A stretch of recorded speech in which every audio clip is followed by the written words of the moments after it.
right. Welcome, friends and comrades. Happy Friday. Cheers to Ben Burgis. Welcome to Emancipation's podcast, your first time on the show. How are you? Yeah, thanks very much for having me on. I am pretty good. So happy to have you, Ben. I've been on your show a couple times, and I don't have all the fancy accoutrements, nor do I have all of these various hosts. I like how on your program you have like 3 or 4 people that are kind of running the show. Maybe in the future we'll get to that stage. We're not quite there yet, but we're building something here. So I'm Daniel, Emancipation's podcast. Ben Burgis, for folks that don't know who he is a prominent socialist writer. He's a philosopher. You may have seen him on the Joe Rogan Experience. He writes for Jacobin magazine. He teaches philosophy. He's trained as what's called an analytic philosopher, and I am trained as what's called a continental philosopher. So the great schism of Western philosophy is appearing on your screen, maybe in some form, but we both are also, of course, socialists. And we are both contributors to a new book, which you can see here, called Flowers for Marx. Ben Burgis, Conrad Hamilton, Matt McManus, and Ernesto Vargas, with a foreword by me. And this is available late June. So in about a month, you can go to revolpress.com and order Flowers for Marx. And I really found this book sort of like an essential intervention right at this sort of political moment at which we're facing this question about, I think, the future of the left, the challenges that are embedded within the left, and the legacy of Marx. And there is, I think, across the authors, an often quiet schism that takes on a theoretical presence or, appearance, usually centered around different authors, but not always. So part of what I think is interesting about this book, Flowers for Marx, is this question about left-wing sectarianism in our time. What is it good for? Right? Like, this idea of sectarianism being based in books or an identification that we have to a particular thinker obviously has to begin from the position of Karl Marx himself. Given that as socialists, Marx is the founder of our tradition, most would agree to that. And all of the authors are socialists. So, for example, one of the big debates in the book is about what is humanism? Should Marxism be about centering a conception of human nature, right, in our idea of a liberated post-capitalist society, or is the anti-humanist position of thinkers like Althusser more revolutionary, right? So part of, I think, what the book is trying to drive at, right, is this question about philosophical models of Marxism, their efficacy for social change or not, right? And Ben's contribution is centered on the work of a thinker that you may or may not be familiar with. I've never spoken of this thinker on my show. And through my reading of Ben's work, I've read this thinker, and I'm speaking here of the analytic Marxist G.A. Cohen. And that's really what I want to talk to you about this afternoon, Ben, is your understanding of Cohen. I thought I might start, for folks that are not too Cohen aware of who this figure is. He's actually a very charismatic figure in his own right. He passed away not too long ago. Is that correct? Yeah, I think like 2010, give or take a year. That sounds about right. Yeah, so he was a Canadian philosopher. You'll learn a little bit more about his bio, but I want to give you a picture of a clip that I actually found.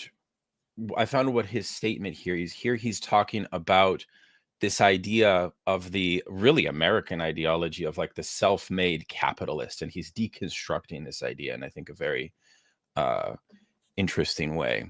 Let me see if I can pull it up here. Okay. Sorry, here we go. Again, it's low tech. Bear with me. Okay. Okay, so check this out. Describe it as a system in which people freely exchange their own private property.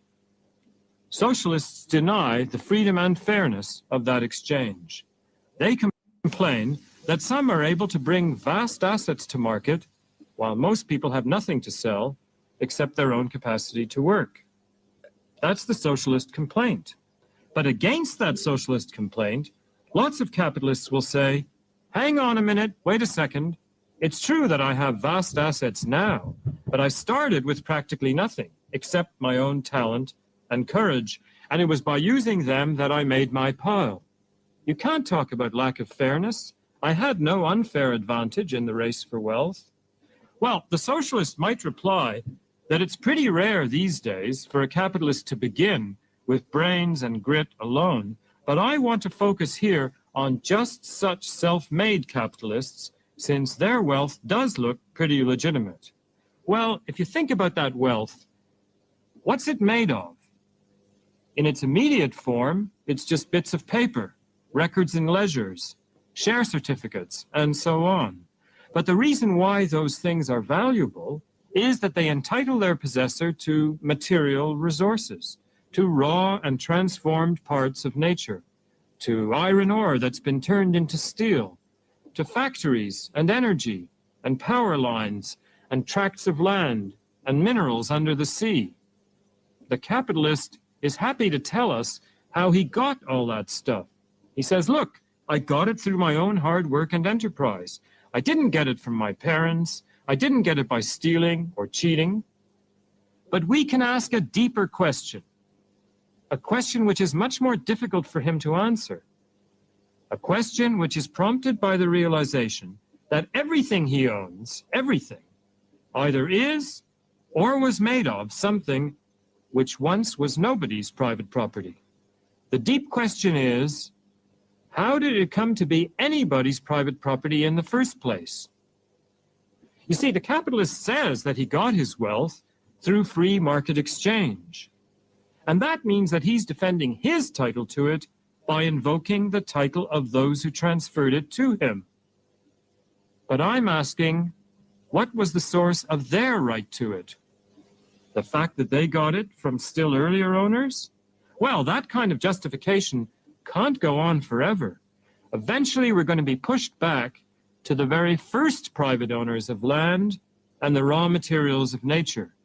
And they didn't get them from earlier legitimate owners. They simply took nature's resources. And I'm asking, what gave them the right, not merely to use the world, because that's okay, but to establish permanent, bequeathable private property in it, so that others could no longer use it freely? What gave them that right? The self-made capitalist explains how, through honest industry and straight dealing, he accumulated an enormous amount of private property. But why was there that private property to accumulate in the first place? No story about the exchange and accumulation of private property can justify the transformation of things into private property in the first place. The fact that the world's resources were once privately owned by nobody and then grabbed supports the socialist idea that they should be restored to the people as a whole. I found that pretty persuasive. I was like, wait a second. The very orthodox Marxists maybe are giving this guy too hard of a time. So Ben, tell us first, who is G.A. Cohen? How did you learn about him? And why do you think that he is such an important figure to wrestle with? Sure. Yeah, that was a fun video to watch.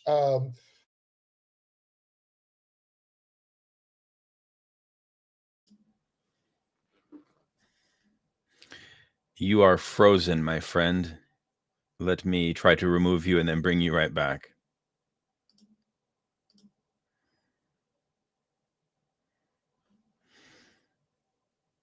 I think Ben is having some internet connectivity issues. So I'll have to do a song and dance for you. It's completely solo while Ben is blacked out. At least he's wearing his Metallica t-shirt, so he's in the void somewhere in internet land. So naturally more and more people will come on, and I will have to there we go, even better. He'll be back in a moment. Yeah, I thought that video was very good, Joe. I totally agree. And Ben's contribution is very, very interesting. It's Ben Burgis, my second favorite internet philosopher, with Daniel Tupp, my first favorite internet philosopher. Well, at least I'm an internet philosopher, because if I was just a philosopher, that would be quite too much to bear. But it kind of lessens the seriousness. Now here he's back. Let's see. Okay. How you doing? I am all right. I am cautiously optimistic. I don't know what's going on with the Wi-Fi here. I tried switching to my phone's hotspot right now. If that doesn't work either, we can move to more extreme solutions. Like I could actually go somewhere else. But to circle back to what you asked me before I went off, right? So G.A. Cohen is somebody who I think is a really interesting combination of things that often don't go together. So he, for one thing, he is just at the most straightforward level. He was a pretty high profile and, pretty widely respected analytic philosopher. You'll see a lot of people who don't agree with his political and ideological views who will sort of praise him as, basically this, smart guy who made interesting arguments, and, came out of Oxford, etc., all of that. But of course, he's also a lifelong committed socialist and Marxist. He is somebody and really lifelong. I mean, he grew up in the Canadian Communist Party. I mean, that's his original background, that, a lot of his family were party members or fellow travelers. He went for at least his early schooling to a school in Montreal that, is, since this is the sort of working class Jewish communist milieu that he grew up in Montreal. You'd have, part of the day, you'd have regular teachers who are brought in to teach regular subjects in French, I guess. And then part of the day was Yiddish language instruction in political subjects. So he has, I'm probably going to be butchering this, but he has a sort of funny thing at the beginning of one of his essays where he's looking back at his old report card for a class called Geschichte der Klassenkampf, which is history of class struggle, which he was pleased to report that he got a straight A-lif in, and that school was busted up by the Montreal police Red Squad. This would have been the 50s, I guess, at this point, and he then of course he went to regular schools afterwards. But he was still very involved in this kind of capital C communist sort of political milieu for a long time. Like many people from that background and generation, he later became disillusioned with the Soviet Union. But unlike many people who became disillusioned with the Soviet Union, he never gave up on the underlying socialist ideals. Right? He never moved to the right. And meanwhile, he's somebody who then he again, going to college, grad school, again, Oxford, was involved in, was studying analytic philosophy. His advisor at Oxford was this guy named Gilbert Ryle, who's a very, very famous, he's a very famous analytic philosopher. There's actually a very funny video that you can find on YouTube of Cohen at I think like at a party, somebody was taking home videos in the 80s doing his Gilbert Ryle impression, which is like, well, that is a concept which is different from an idea, which is distinct from a distinction. And, it's, I remember showing that video once to the late Michael Brooks, and him telling me that it was a shame that Cohen was dead because he'd really like to have him on a show. And I saw a video of him and he started singing.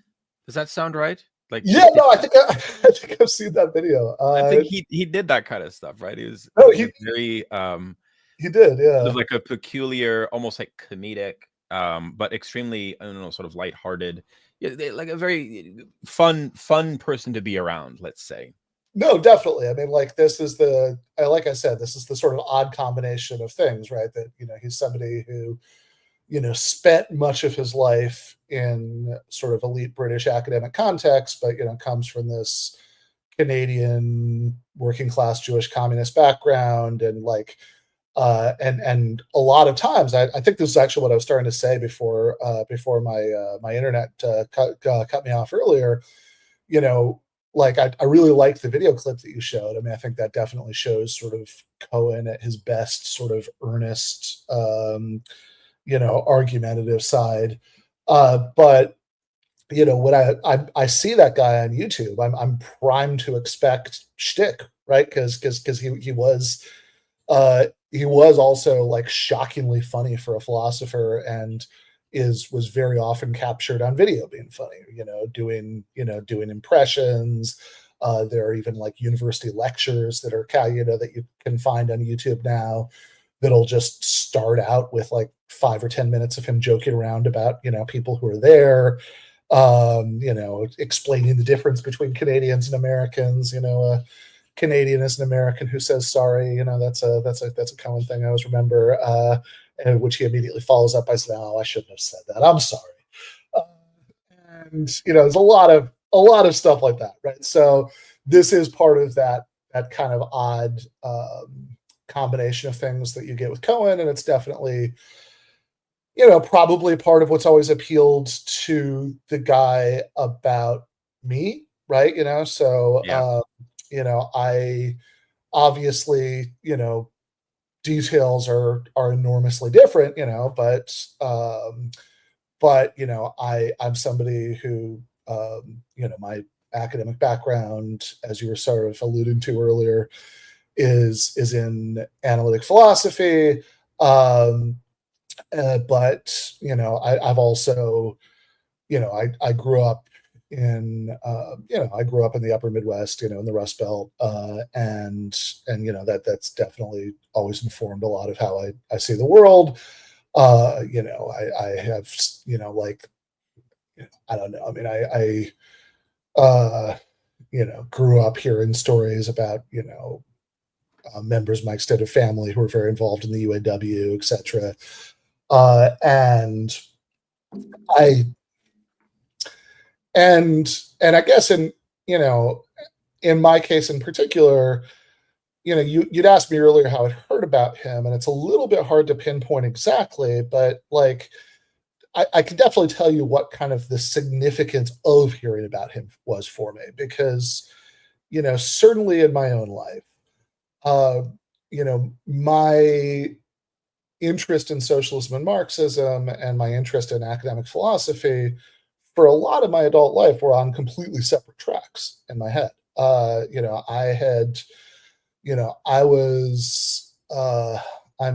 was interested in socialism and Marxism going back I can remember reading the Communist Manifesto in my middle school library, and and in retrospect, there's lots of stuff that I didn't understand, but I was excited, about what I did understand. I had, I was involved in various points as a young person with different socialist organizations, and, certainly with a lot of arguing about socialism on the, very early versions of the internet. I'm in my mid 40s now. And I was certainly, as an undergrad, I was very involved in the anti-war movement over Iraq. My you know, I mean, obviously the details change and evolve, right? As you go through life, it's, you know, it's a bad sign if they don't, right? You know, if you just, you know, decide that you got everything right and you never need to question anything again. But I think in a fundamental way, I mean, my political worldview has been the same like forever, right? But I have, but I will say that when I became interested in academic philosophy was really at a time in my life where I was becoming pretty disillusioned politically, like not in the sense that, you know, I sort of thought the fundamental convictions were wrong, but like in the sense that like I just didn't see a lot of potential for anything to happen anytime soon. Certainly the kind of, you know, way that the anti-war movement, so it seemed to me at the time, it kind of fizzled into nothing. And you know, I mean, to the point that people I'd gone to protest with and stuff were like very excited by like John Kerry, which I found really baffling and frustrating, right? And it just seemed like, you know, there not only wasn't much of a left in the U.S., but like that there didn't seem to be much of one on the horizon. So I didn't stop thinking anything I thought, but it was certainly, you know, kind of went somewhat in the back burner in my life. And so when I ended up, you know, becoming, you know, I ended up deciding to major in philosophy, and then I ended up deciding to go to graduate school. You know, it was this very, you know, I was often, in fact, spent my time on like the least politically relevant possible parts of academic philosophy. Like if anything, I think looking back on that, I think there was probably even some intentional bracketing because I just didn't, you know, I had a very, you know, I didn't really feel like spending all of my time, you know, arguing with liberals, which is what, you know, pretty much everybody was. And, you know, I just, you know, I sort of, my interest in socialism was pretty much something that I argued with my liberal friends with at the bar, you know, after class, right? You know, had very little to do with what I was doing in terms of academic research. But inevitably, I think over the years, you know, I mean, as things come up politically, and certainly I became much more politically re-engaged, you know, it's kind of inevitable that that you see openings to sort of say, okay, well, I've got this academic background that might be useful as far as political contributions go, and let's think about how those two might intersect, right? So for example, you know, like one that's been, you know, a very big deal in my life since this streams first started to like cross a lot would be like, you know, debunking libertarians, for example. That's like that's the sort of thing that I do. And of course, inevitably in this, I'd run into G.A. Cohen because he was the, you know, and I was very excited to do so because, you know, because there's, you know, I'd always had this, I mean, I've, you know, thought of myself as a Marxist, you know, since adolescence. And, you know, when I got, you know, interest in philosophy, I mean, the kind of philosophy I, you know, got interested in and gravitated to was so-called analytic philosophy.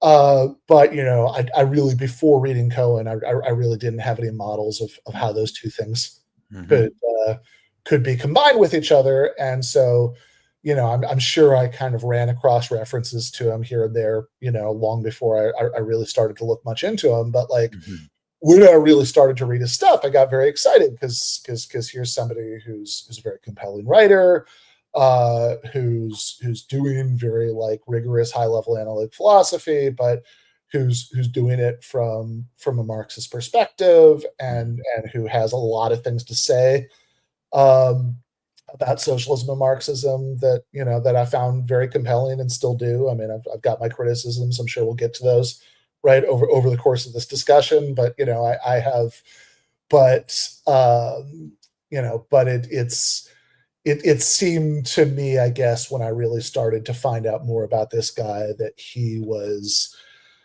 you know, combining a lot of things I'd always been interested in a way that I found really exciting.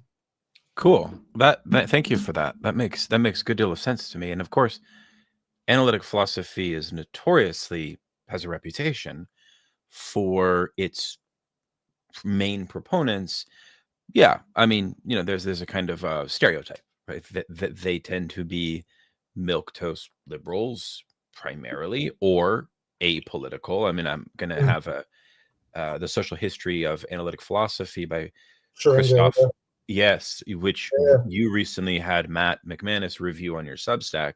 Mm-hmm. In about a week, I'll be having a very interesting conversation with a Marxist critic of analytic philosophy. And of course, I mean, I think, to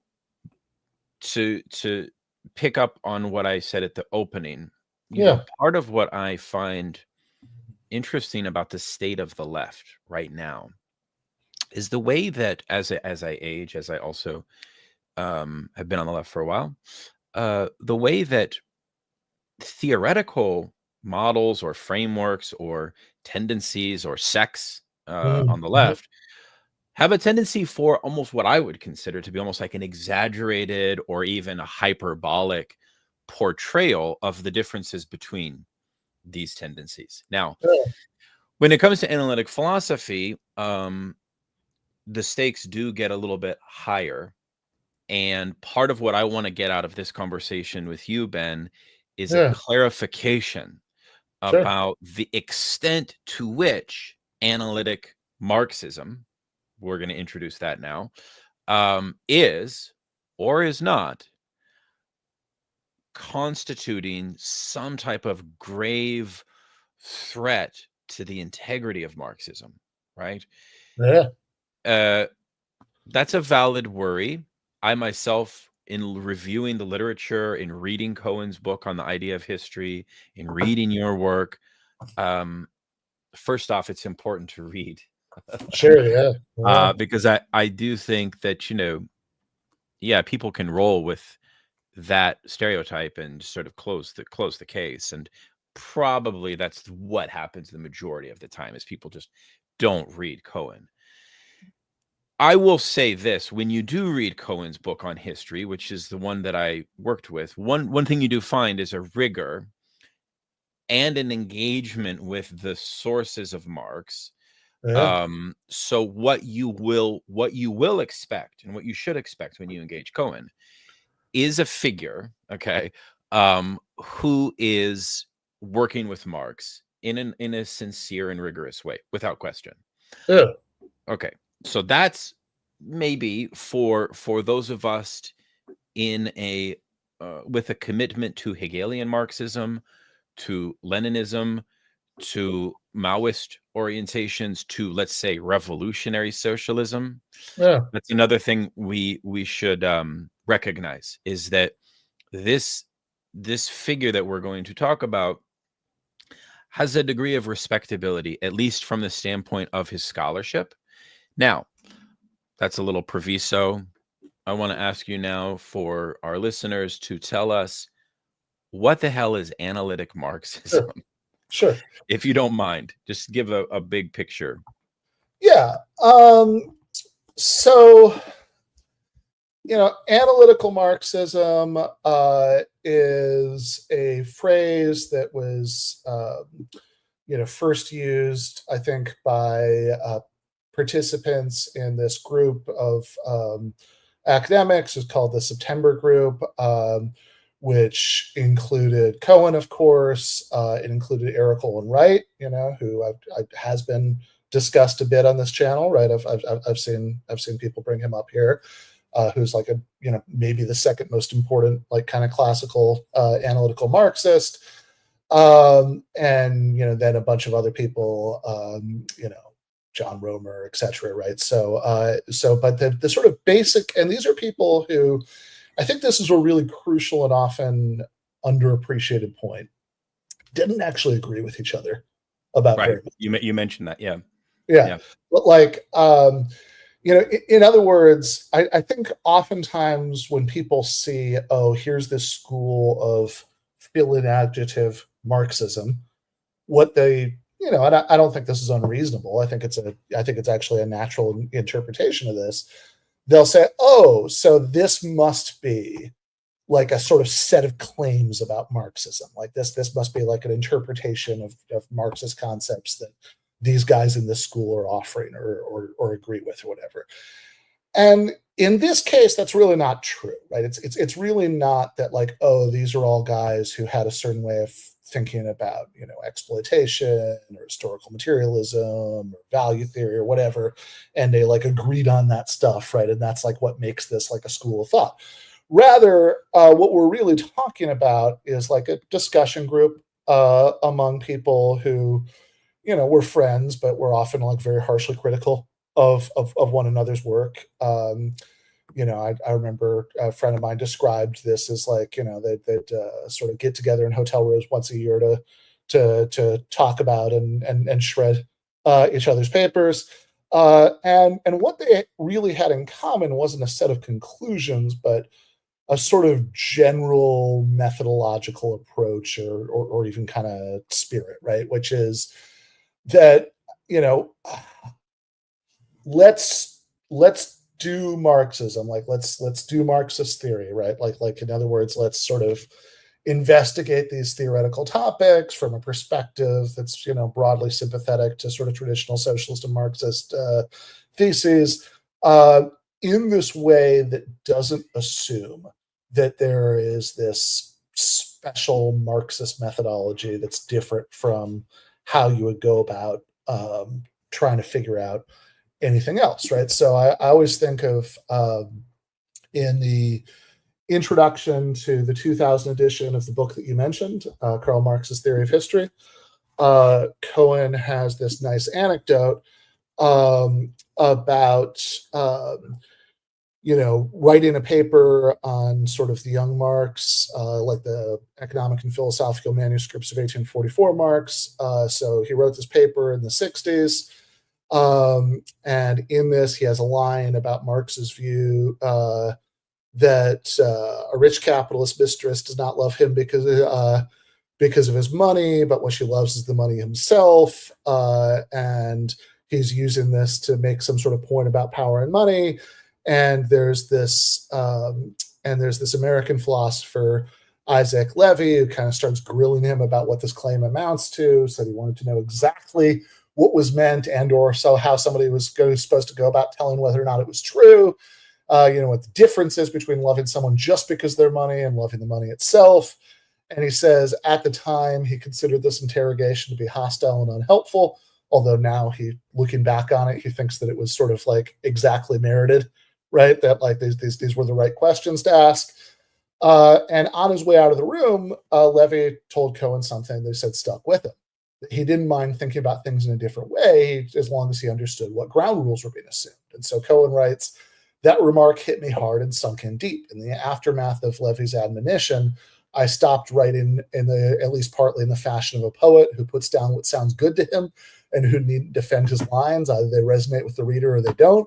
Instead, I tried to ask myself when writing, precisely what does this sentence contribute to the developing exposition and argument? And is it true? You become analytical when you practice this sort of frequently painful self-criticism, right? So that's not a precise definition. I mean, that's a sort of evocative story about the sort of spirit of the enterprise.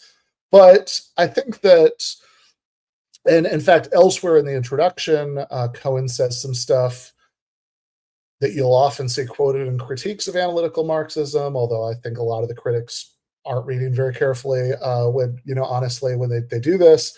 But, he sort of says some stuff where he's trying to figure out, okay, these people who've been referred to as analytical Marxists, what is it that they all have in common, right? Because these are people who disagree on all sorts of subjects. There are even methodological things they really disagree about, right? But what are the sort of common threads of what they're saying? And he says, well, we could talk about the sort of narrow sense of being analytical and a broad sense of being analytical. And the narrow sense, of course, only captures what some of these guys are up to. But the broad sense would capture what all of them are up to. So the narrow sense would be, well, one way that we can talk about analyzing things is that you're trying to break them down into their more basic components.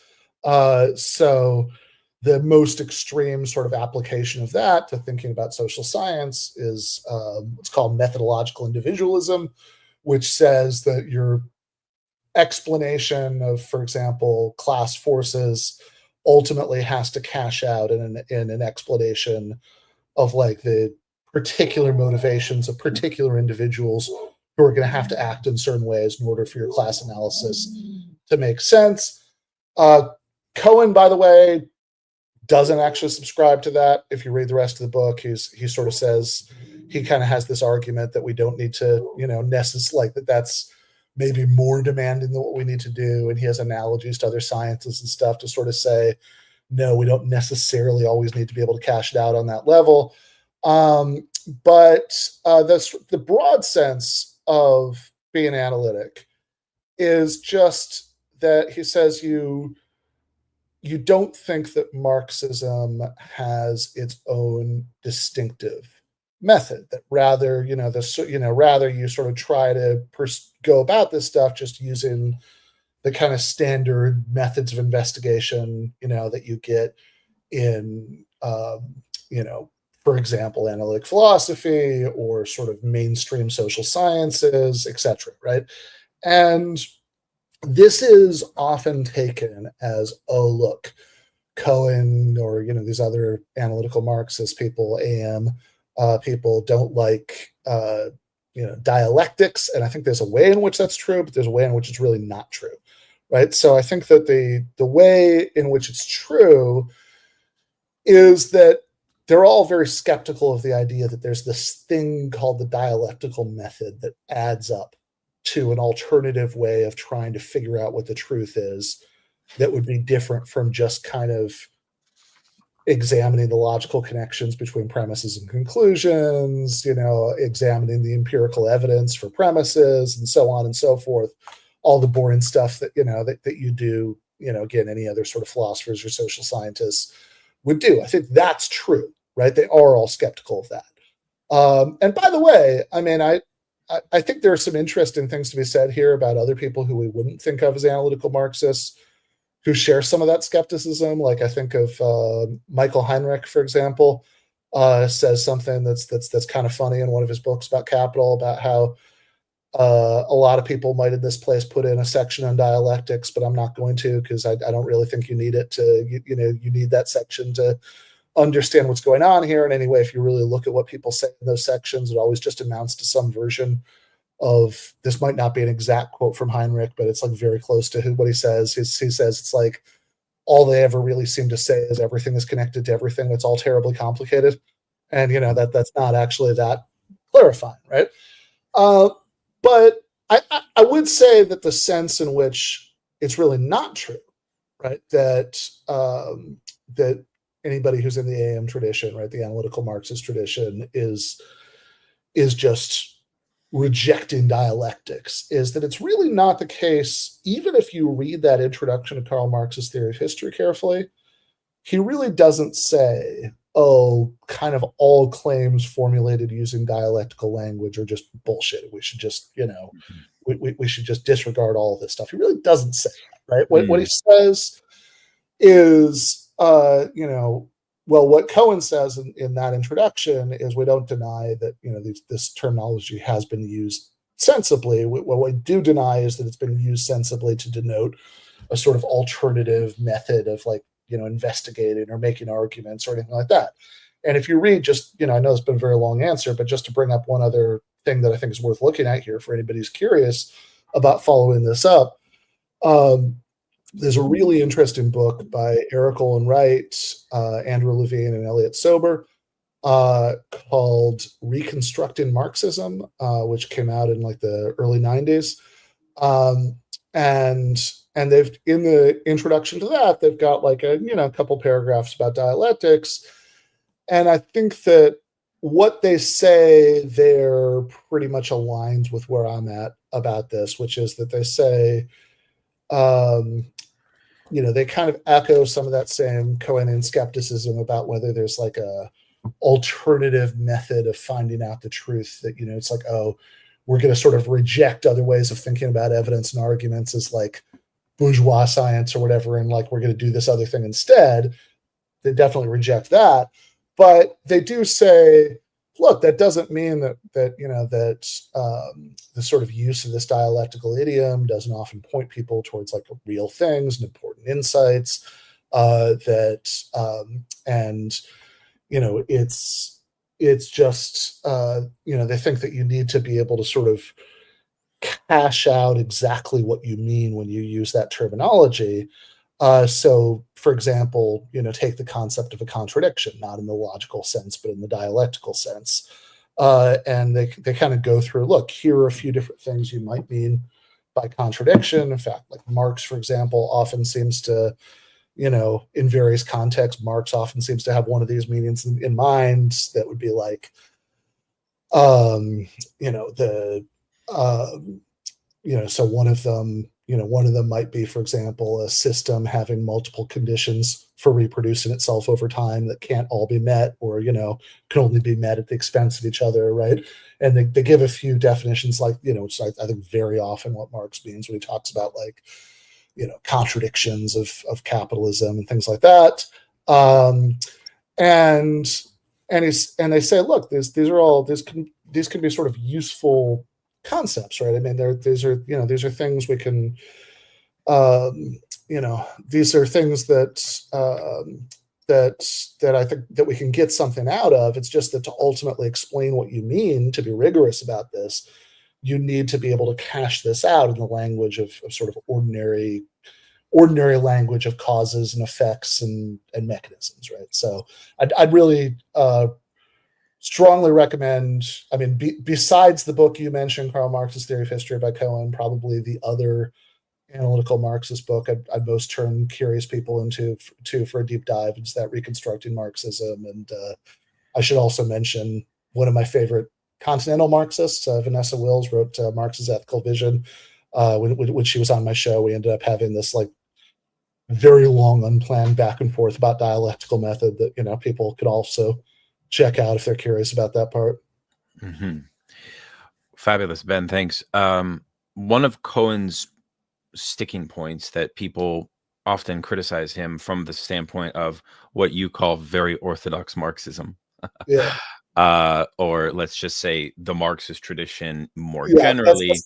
That's kind of my way of, it's like the way that, like, I don't know, I can remember like some bloggers, like maybe this is a little dated, would like sort of do this thing where they were making fun of people, where they'd do the same, very serious people with like, V and S and P capitalized.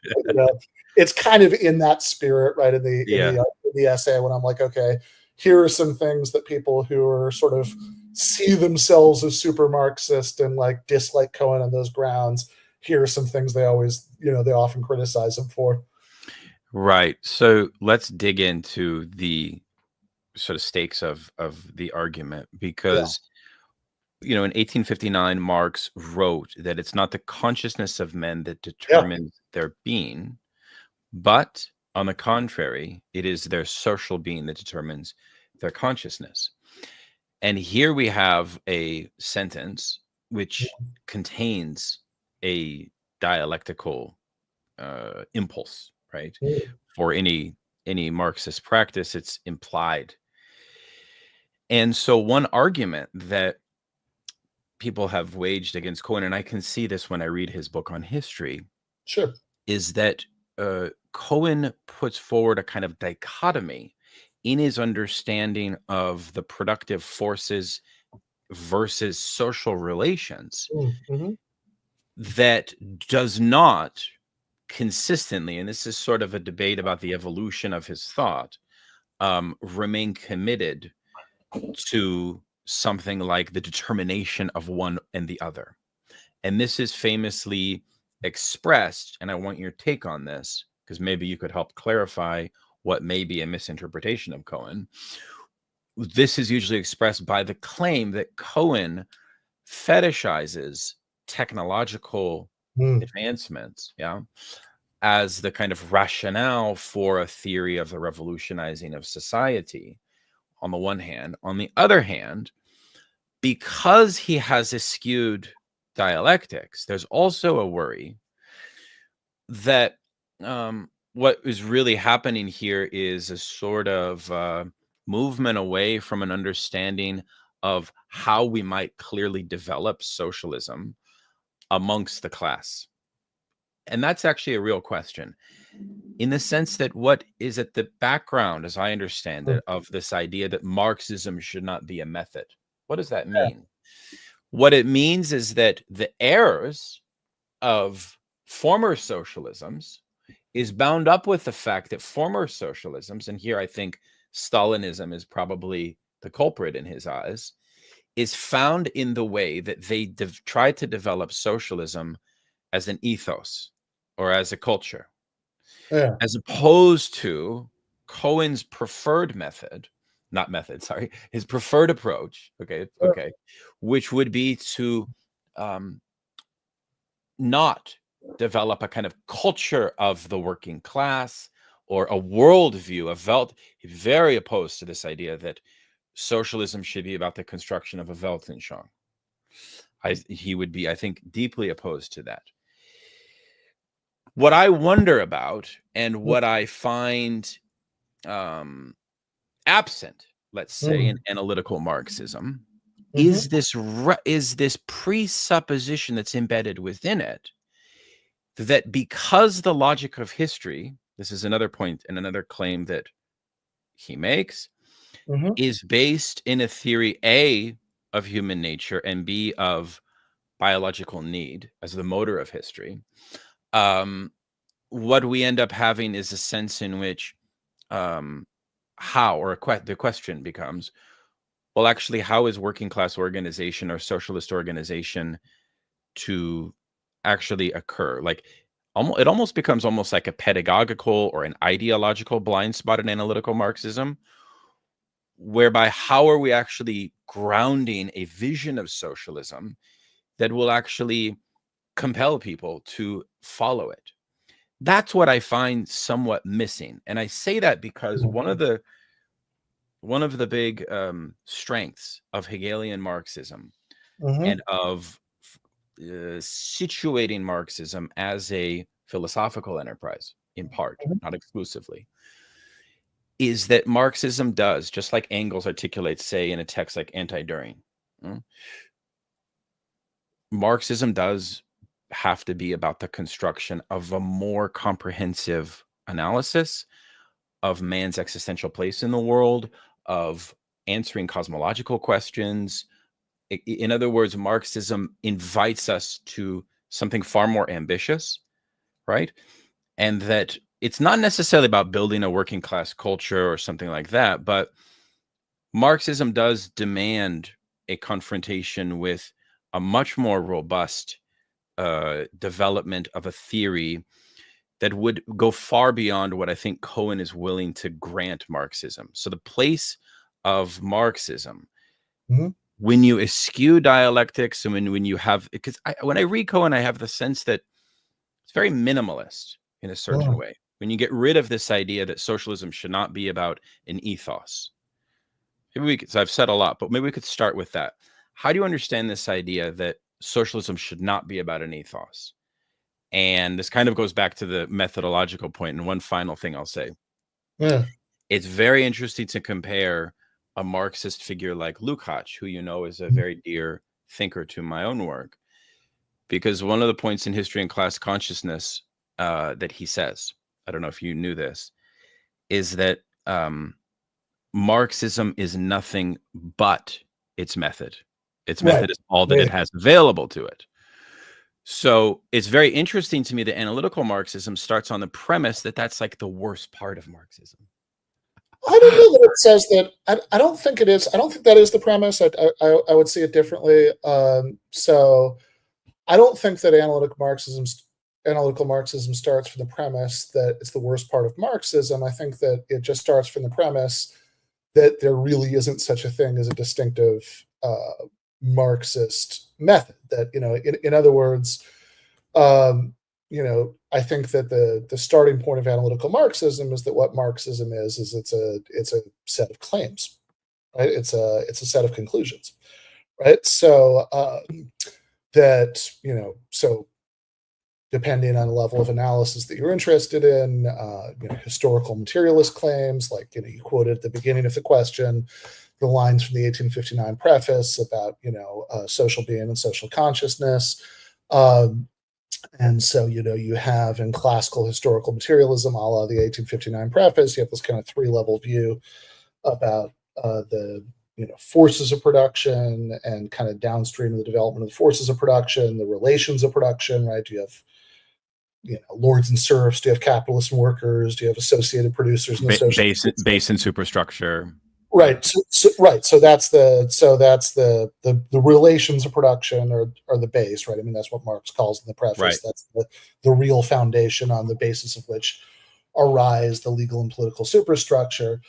And so that like what I just gave in that example, right? Yeah. Like that's a, that is a set of claims about society and history, right? So if you really take the Lukács thing seriously, like that, that particular claim from Lukács that you just quoted seriously, you could in principle be a Marxist and reject all of that, right? That they that you could say, okay, what Marxism is essentially is a method, and it turns out that by further application of the method that we just realized that none of these previous conclusions were true, right? Here are brand new conclusions, that we're going to have instead, but it's still Marxist because it was generated by a Marxist method, right? Whereas the sort of core analytical Marxist point would be, no, Marxism is a set of claims about the world, about how history works, about how society works, about how you go from having one kind of society at one time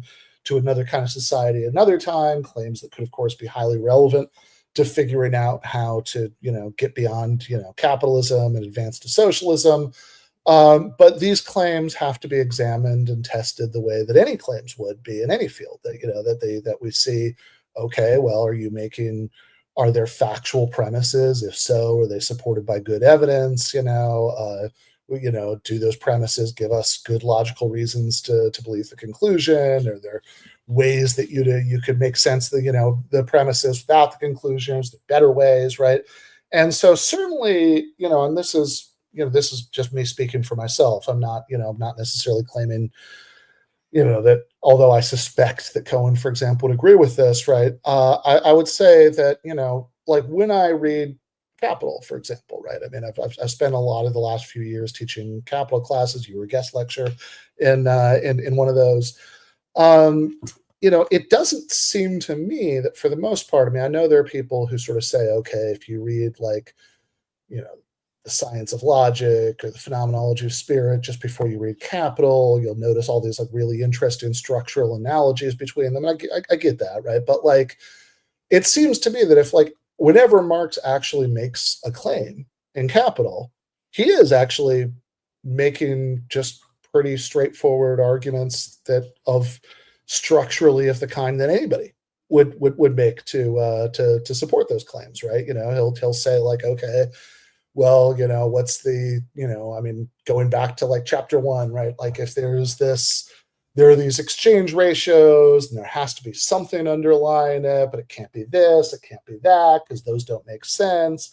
Here's something to be inconsistent about saying that, right? So I think the best explanation, right, is this thing about universal labor.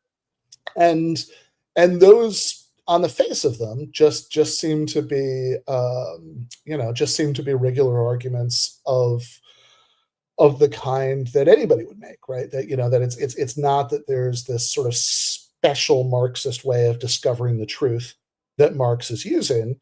It's that whatever sort of Hegelian influence there is on the structure of what he's saying or on the language that he uses, it's ultimately the case that he's making claims and backing them up with evidence and arguments in the way that anybody does, right? And that's that's what we should do too, right? I mean, that's the claim. And I do just want to touch on you also said a couple things in your question about like this idea of an ethos or larger worldview, and I just want to make sure that we're separating out on a couple things, right? So one is like you could mean ethos in terms of like working class culture or sort of, like solidaristic, spirit or things like that. And that's actually something Cohen's very concerned with,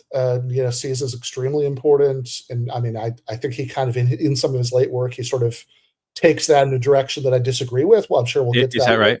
Because later. that was actually one question I had here, which is Yeah, my understanding, and yeah, sure. I see this in Chibber as well, Yeah, is what is put in the place of the development of a socialist ethos. Because you got to remember that if you look at the history of the workers' movement, yeah. like I was having this debate with Mikhail Heinrich, with an organization he used to be a part of called Class Unity. He was a guest speaker, Mm-hmm. and he said, it used to be in the Second International, if you were part of Oh, the SPD in Germany, you would have a workers' lunch hall, yeah, and behind you would be huge portraits of Engels and Marx and Kautsky, right? yeah. And he's like, 21st century socialism needs to completely abandon this type of worldview Marxism, right? Well, if that's what you mean by worldview Marxism, Well, hold on. I'm not totally finished. okay. And okay, so that's an interesting point from Heinrich. But what I Yeah, see often from the analytical Marxists is that they think, and correct me if you see it differently, that the sheer force of economic interest on behalf of a kind of understanding of the position in the economic structure of the worker kind of provides a sufficient means for solidaristic activity. okay. And my We disagree. conception, my conception is that this is not adequate, and that in fact that itself is operating on a fairly reductive rational choice model of interest, which is actually quite anathema and foreign to Marxism, in fact. So please correct me if you Yeah, see it differently. I definitely do see it differently. And so I think that the entire point of shit, like, so okay, so this is not Cohen, this is Vivek Chibber, but I'm very happy to talk about him too. I actually think he's probably the most interesting sort of contemporary. I mean, like he was, Analytical Marxist. He's an yeah, is yeah, he yeah. Like, not technically. that he'd use the term exactly because he didn't come out of but whatever. Like, I would call him that, right? Like, I think a lot of I think he's the sort of most interesting contemporary Marxist working in that vein, right? And if you read his book, The Class Matrix, the entire point of the Class Matrix is precisely that economic determination is going to be insufficient to sort of generate class formation, and that class formation, when it is achieved, is a cultural achievement, right? So this is, I mean, I know that this is the sort of accusation that's made against Chibber by past guest Michael McCarthy and his co-author Matthew Well, Dassan. you can see why, because he takes such a strong polemic against the culturalist turn. But go on, go on. And is taken up by William Clare Roberts. Okay, but when he's taking a polemic against the cultural turn, right? I think it's important to be careful and precise about what exactly he's objecting to, right? So he's more or less, and in a certain sense, he's not even against it. I mean, if you read the first part of the Class Matrix, he says, okay, look, these people made some good points. It's impossible to just sort of go back and act as if none of this happened, and we could just kind of do everything in the old way, right? Like there are real challenges here that need to be taken up, and sort of points that need to be taken on board. But putting that aside, right? Like when he's talking about, so it's the Class Matrix, social theory after the cultural turn. What's the cultural, like, what's the challenge? Well, the culturalist challenge that he's interested in responding to. Basically, as far as I can see, two things. One is the sort of the set of concerns that was motivating, let's say, the first generation of the Frankfurt School, which is roughly, I mean, I'm sure this is an oversimplification, but it's roughly, hey, why hasn't the global socialist revolution happened yet? Right? That it's you go back and find Marx and Engels, in the 1840s, already were sort of eagerly anticipating this as something that was about to happen, and etc. Right? They're like, by the time they're writing this stuff in like the World War II era and after, right? They're think, okay, what went wrong? Like why is it that this didn't happen? And the assumption is, well, okay, if we were just going by the Marxist economic analysis, the Marxist analysis of class structures, that would predict that class consciousness would have developed, and we would have we'd be living in socialism by now. So therefore, these early thinkers, at least in the sort of first generation, are not by and large sort of rejecting the economic analysis, but they're at least saying, well, we have to supplement it with this analysis of culture and ideology to explain, like, what the confounded factors are. So that's one challenge that Chipper's interested in responding to. The other challenge that he's interested in responding to comes from cultural theorists who have a much more basic objection to Marxist materialism, which is, well, hold on, how can you even analyze economic structures as if they're like their own thing, right? Because the actually economic structures aren't independent of culture, that they're culturally contingent things in their own ways, that after all, to sort of even enter into an economic structure, you have to have sort of absorbed all these cultural scripts about how to interact with each other, right? So that one, the first one, is a sort of concern within Marxism, that it's like, okay, maybe like orthodox Marxism needs to be supplemented with the stuff about culture and ideology to explain what's going on. And the second is a sort of much more basic worry about, like, okay, does it even make sense to say that we can have a materialist analysis of these economic structures that doesn't bring in culture from the outset? Those are the two challenges he's concerned with. And just really quickly here, for anybody who hasn't read the book, right, Chipper's response to both, I think, can be fairly summarized by saying that the sort of answers were already there, right, in the sort of classical Marxist toolkit. That that when it comes, starting with the second one, right, that actually Marx's notion of mute compulsion can sort of pull more explanatory weight than people on either side of these debates had often appreciated before, right? Because you say, look, is it true that you have to internalize cultural scripts about how to behave at work, how to interact with bosses, all of that stuff in order to participate in capitalist economic structures? True enough, right? But he says, yeah, but so this means that there is a certain sense in which, like that, kind of culture, right? Those bits of culture, at least, are prior to these economic interactions, but these are very different from other kinds of cultural structures that, like church structures, or even if you think about things like gender roles, or etc. That these are all things that are highly culturally contingent, meaning that like they have to be enforced by either like real like agential coercion, right, or at the very least sort of some kind of like cultural like pressure, right, to get people to fall into line, taboos, shaming, all that stuff, right? Whereas internalization of the cultural scripts that you need to participate in capitalist economic structures are very unlike that, right? Because there's a reason why these same capitalist economic structures, in fact, during the very decades in which some of these academic trends he's responding to were sort of exploding, these capitalist economic structures were expanding into a variety of countries against the world. They were like wildly culturally different from each other, right? Mm-hmm. So why is that? And his explanation of why that is why capitalist economic structures can implant themselves just as easily, and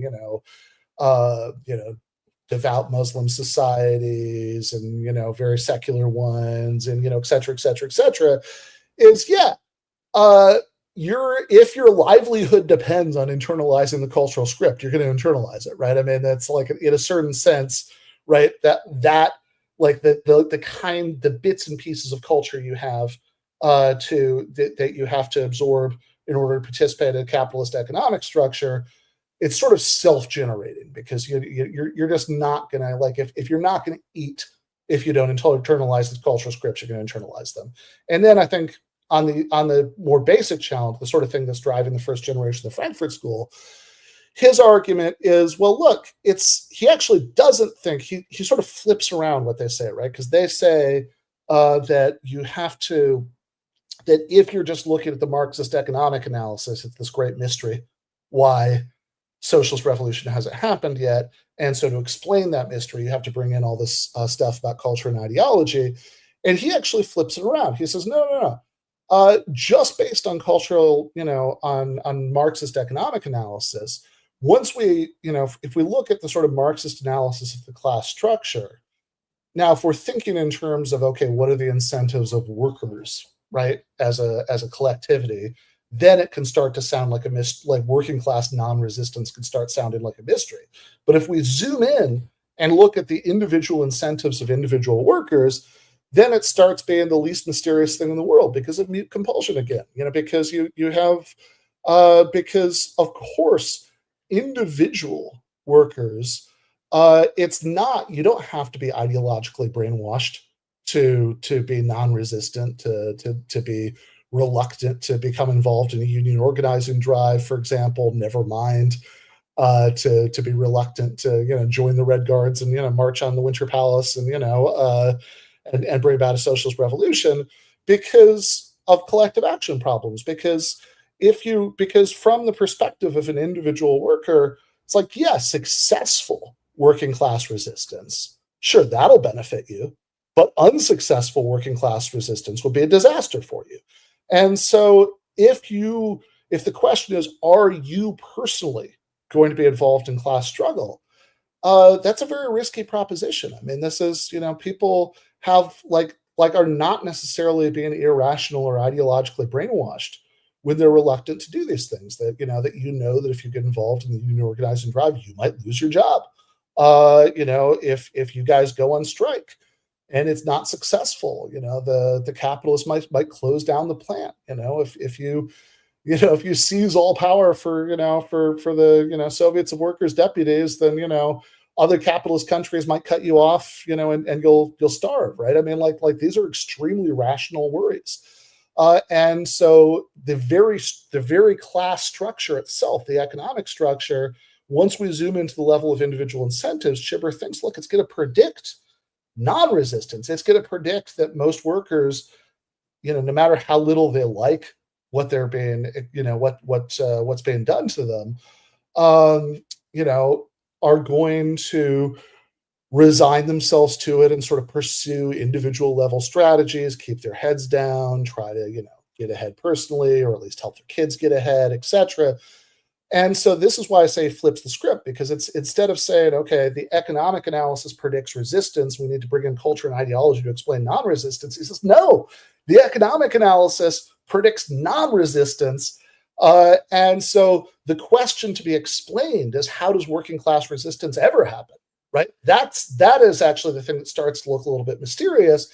And that's where he brings in the role of organizers, and where he says, look, that class consciousness is always a highly contingent cultural achievement, right? That this is something that, that it's building up solidaristic culture. Of course, obviously material interests are still going to do quite a bit of the heavy lifting, right? Because if you do start to put some points on the board, then, workers could see, I mean, just sticking with the workplace example, because it's simple, right? That you have a successful strike, for example, right? You start to change the calculus at the individual level, because say, okay, I am actually getting something out of this, right? I should stick to the union. But you do actually need solidaristic culture. In fact, that's oftentimes to a certain degree irrational, right? That you're taking this gamble, right? That's his whole point, right? So, and if you look at even in the class matrix, he talks about he talks about, how like oftentimes this process of building up solidaristic working class culture can involve, picnics, it's a line about plays, right? So it's like, look, I think Chibber's position would be all that stuff that the classic SPD had, right? That's what you need to have, right? I mean, that's the whole deal. Yeah, I mean, that's where I would probably coincide with Chibber's analysis. I mean, I think part of the image that Chibber has developed for himself on the contemporary left is as a sort of pugilistic force against a perceived vulgarization of left-wing identity politics, or a kind of infantile radicalism that he perceives as too academic or too much of an expression of a petty bourgeois position. And my opinion on that is evolving, in the sense that I feel that there is a certain way in which we shoot ourselves in the foot when we engage in the Catherine Liu Chibber style polemics against the left, and we end up risking coming off as primarily critics of a left which doesn't exist. And what I mean by that is that I've noticed that, sure, the left had a historical foothold of a profound power, and that power was strategic, it was really moral in some cases, and it was intellectual, right? And there has been a deterioration, there's been a regression, there's been a loss. But if we don't have the self-criticism that loss also means that you end up sort of fighting a boogeyman that may be non-existent on the one hand. On the other hand, I'm more interested in converting the left intelligentsia to a project of a class-centered politics than punishing them over and over and over again. In part because I feel that that's in line with this idea of building a working class collective, which is partially cultural. It's also political. It's also philosophical, I would argue. Yeah. Now let's return to Cohen, because my reading into Cohen and then reading critics of Cohen, including Sean Sayers, who has in Radical Philosophy I think a very useful essay that criticizes Cohen. One of the things he says there, and I want your feedback on this, is that because Cohen excused dialectics and this 1859 determination of consciousness from social being that I mentioned a moment ago, he thinks that one of the problems here is that this affects the way that Cohen understands categories such as like labor power on the one hand. On the other hand, it affects morality and a particular understanding of morality, because let's keep in mind, classical orthodox Marxists use the word morality. They did. Trotsky wrote a book called Our Morals and Theirs, right? Our Morals and Theirs, I think it's Our Morals and Theirs. Engels talked about proletarian morality. It's common. It was a common thing. However, what matters is the way in which we're couching and presenting the theory of morality. I think it matters philosophically, because the way that Bernstein would talk about morality was based on a kind of Kantian conception of morals that ultimately, if you actually look at the history of the Second International and you look at the revisionist controversy, what you find actually, what was happening in this instance, in the case of Bernstein, and I know that like McManus loves Bernstein, and that's a whole other question, but let's use it as an example. There was for sure a way that morality is used to effectively align the socialist movement and the workers' movement with status quo liberalism, because its conception of the higher ideal of socialism is grounded in a naive idea of humanism, of the human, and so on. And one of the things that Sayers mentions, I think rightly, in his criticism of Cohen, is that as Cohen reads Rawls, and as Cohen evolves his philosophy of socialism over time, he thinks, and I want your take on this, he thinks that that's what ends up happening with G.A. Cohen. Effectively, that he develops a conception of morality as totally untethered from this Marxist idea of morality, which would be defined as, I didn't define it, let's try to roughly define it. Morality is a processual movement engaged with a labor struggle, engaging with material conditions at a given time, recognizing that as human agents seek to overcome their conditions of exploitation and then gain control of the realm of necessity and so on, gain control of the productive apparatus, that there is actually then a dialectical relationship to the morals of the class. That would be something like an idea of morality, that it's bound up with class struggle on the one hand, but also bound up with a revolution of society. That, in other words, a revolution of society would actually affect the moral composition of humanity. Okay. Now, in the liberal conception, morals is Kantian, meaning that it's not situationally construed, it's universally construed. Yeah, so it's detethered from productive forces. Talk about morality, respond to what I said. How do you find that criticism of Cohen? Do you think it hits the mark, or do you think that it's not fair? Yeah. So I'd say a few things. I'd also maybe go back, if it's okay, I did just want to say one thing about what you said before, right? Which is that, look, if you want to sort of, evaluate people by, personality and affect, Catherine, who I consider a friend, and Vivek are indeed both very pugilistic people. I'm really not, right? I'm a Midwesterner through and through, right? I have if you want the gentle version of it, right? I'm here for that. I have, but I do just think it's like, I think, I'm not against sort of having discussions of like rhetorically how we talk about ideas, right? But like, I guess maybe my like philosopher's bias is like, man, I really want to focus on the ideas though, right? Like, sure. But okay, so in that spirit, right? Let's talk about Cohen and morality, and also the sort of Sayers claim that Cohen is making this kind of primordial philosophical mistake about morality that's leading to maybe objectionable stuff later in his career, that's like leading to this drift in like a less Marxist direction later.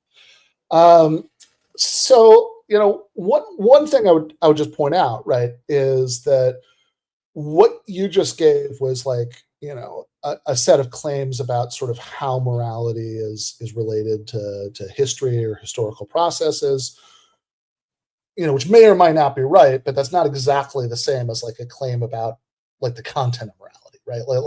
Like in other words, that like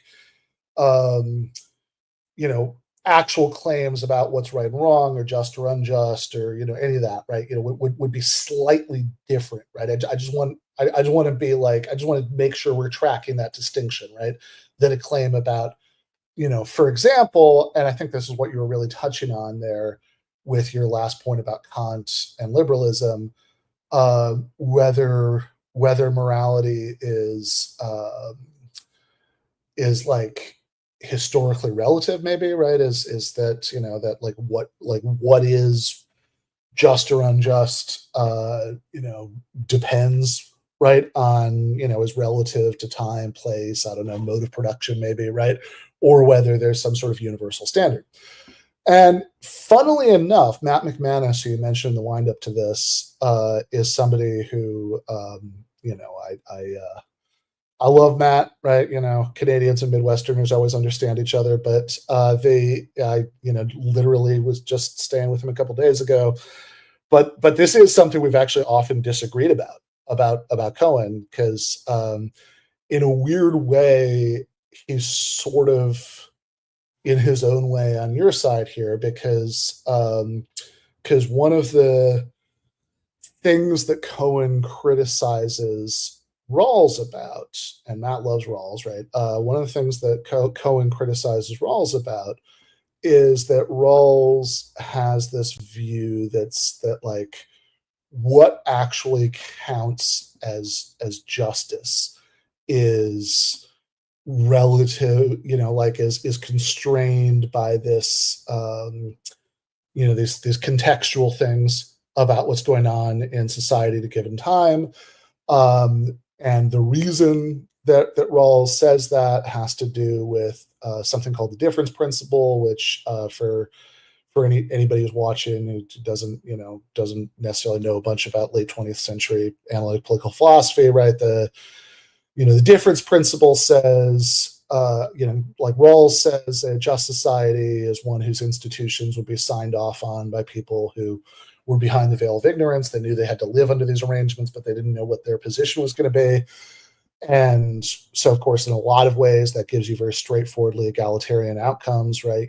You're behind the difference principle, you wouldn't sign up for, you wouldn't like endorse like Saudi style gender laws or South Africa, style racial laws, or the, equivalents in it, the equivalents in Israel Palestine, because you wouldn't know whether you're going to be male or female, black or white, Jewish or Palestinian, right? Like that's the sort of straightforward egalitarian takeaway from this. And so as you're kind of nodding along to all this, you might think, okay, so the economic equivalent is going to be, we want there to be, as much economic equality as possible, right? Same rationale.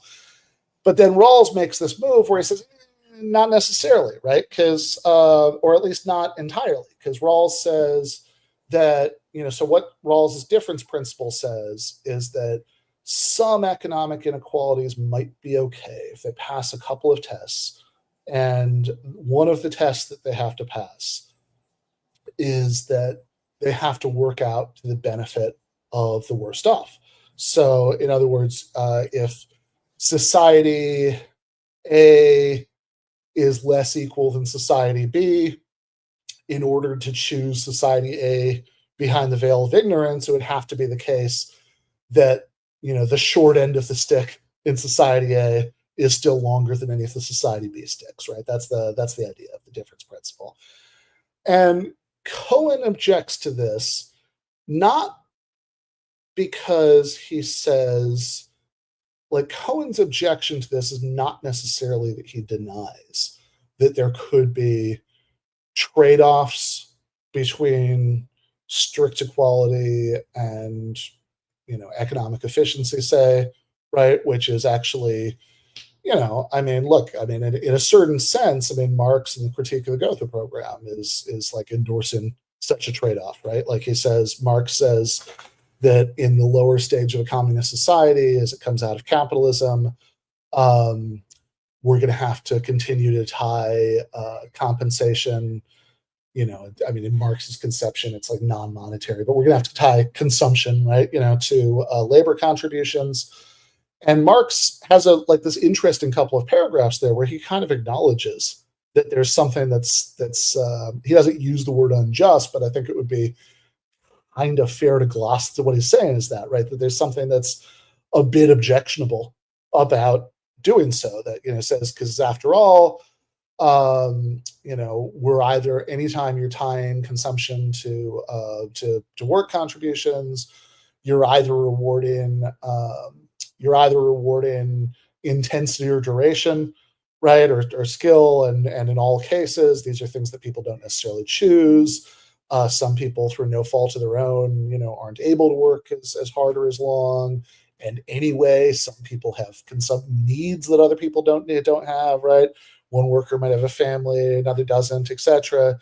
But Marx says, yeah, these are sort of inevitable imperfections, because at this stage you'd have to be building up the new communist economy, and you sort of have to live with this for the purpose. But then we graduate to the higher phase of communism, where we can dispense with all that, right? Where we can move beyond some of these imperfections and move to the standard, from each to each, right? And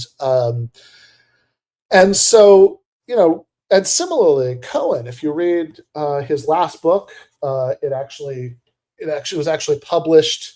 I think it was like at the printer when he died, or certainly it was on its way to publication, when he died. So it ended up being published very slightly posthumously. Why Not Socialism?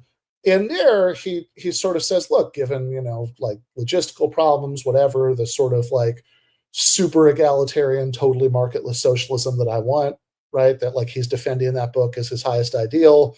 He says, look, maybe we don't know how to implement that right now. If so, here are some like less satisfying models of socialism we could have right now. But he at least wants that sort of, like really deeply egalitarian, totally marketless socialism to sort of remain as our North Star that we try to get as close to as we can at a given time. And so Cohen's disagreement with Rawls is not necessarily that Rawls sort of accepts trade-offs between economic efficiency and equality, but that he objects to Rawls saying that there's nothing unjust about inequality that satisfies the difference principle.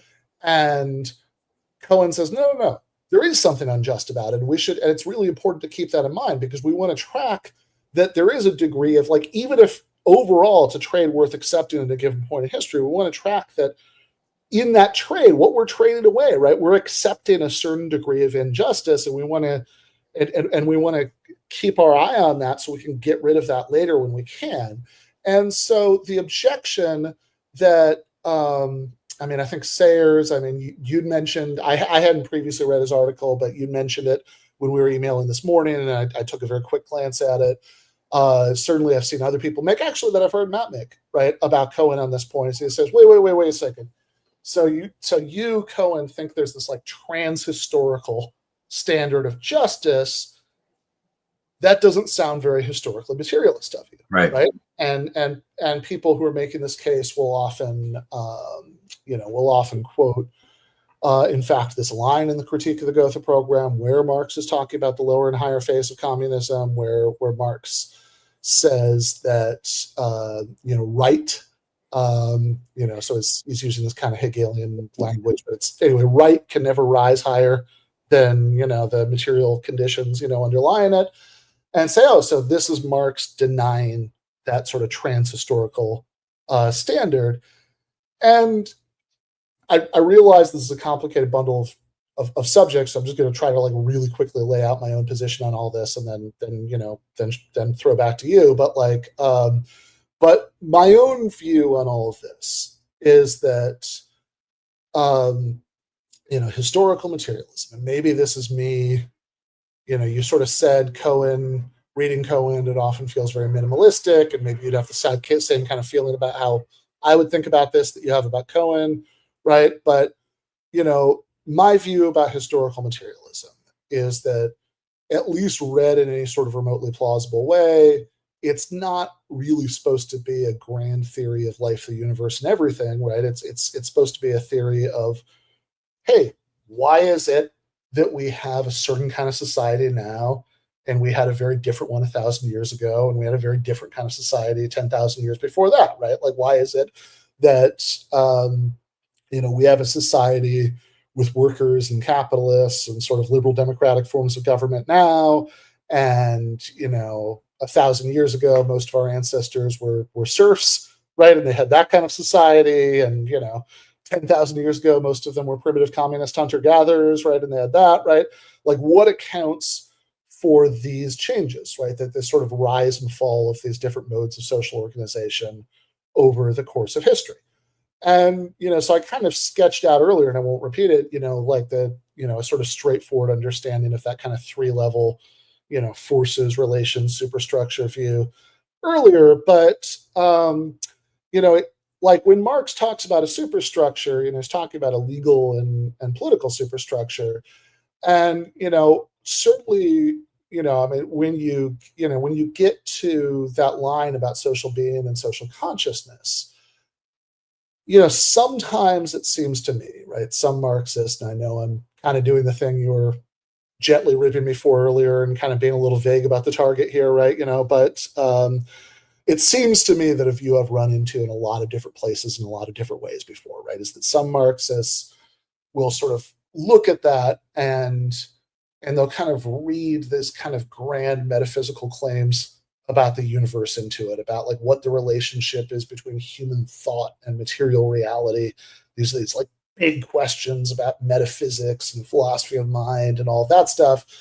But it seems to me that in the context of those paragraphs in the 1859 preface, what Marx is saying when he says, because remember, he doesn't say, and I realize Engels sometimes does say things like this, right? I think that there's certainly, that's certainly as good a classical Marxist source as you could find. So I'm not claiming that this kind of idea is like alien to the classical Marxist traditions. Clearly not, right? But Marx in the 1859 preface doesn't say all art, philosophy, religion, politics, etc., right, just reflects what's going on with relations of production. He doesn't say that. What he says is, when he's sort of expanding that thought about social consciousness, he says the artistic, philosophical, political, religious ways in which people become conscious of this conflict, right? And that seems like a really important difference to me, right? Like that there's a difference between saying all art, all philosophy, all religion is nothing but like one big reflection, right, of what's going on with relations of production, and saying that, class conflict, what's going on with relations of production, is reflected in these things, that these are areas in which people become aware of them, right? That I think that you don't have to be, I think you can understand the first place without being grandiose and reductive about it. And so it really seems to me, my, at least minimalistic reading of that line about social being and social consciousness has always been, look, what Marx is saying when he's saying that social being determines social consciousness, not the other way around, right, is that the sort of ideological bullshit that people come up with to rationalize modes of production isn't what causes that mode of production to exist in the first place, right? John Locke didn't invent capitalism, right? He's just provided an ideological rationale for how it comes into existence in the first place, and it's right. It's a substantive claim, right? I mean, it's like that's very different from if you think about like, I don't know, like Weber and the spiritualism and all that stuff, where he, like Weber seems to be saying like, oh, like these sort of theological eccentricities of Calvinism are what sort of generated exactly historically, yeah. Right? Like, it's a substantive claim, right? Marx is definitely pre-disagreeing with that, right? Mm-hmm.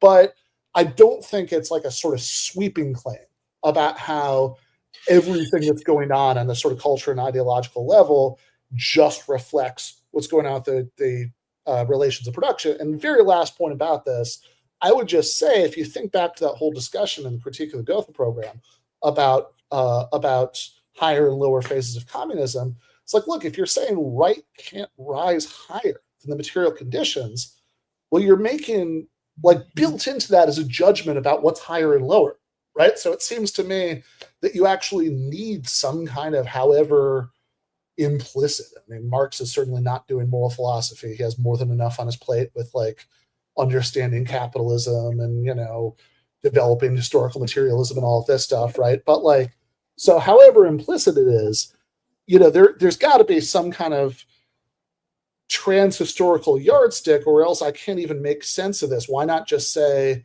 oh, the kind of communism we'll have at this point is different from the kind of communism we'll have at that point? Like, if it's higher, then we must have some kind of trans-historical standard of comparison.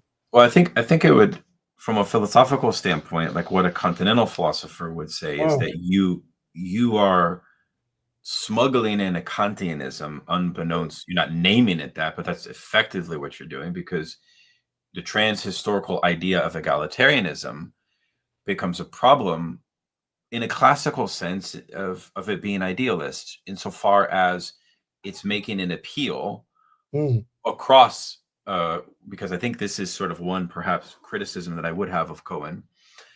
I noticed that in his idea of egalitarianism work. It's very interesting as a side point that my philosophical mentor, Alain Badiou, Yeah. has something called the idea of communism.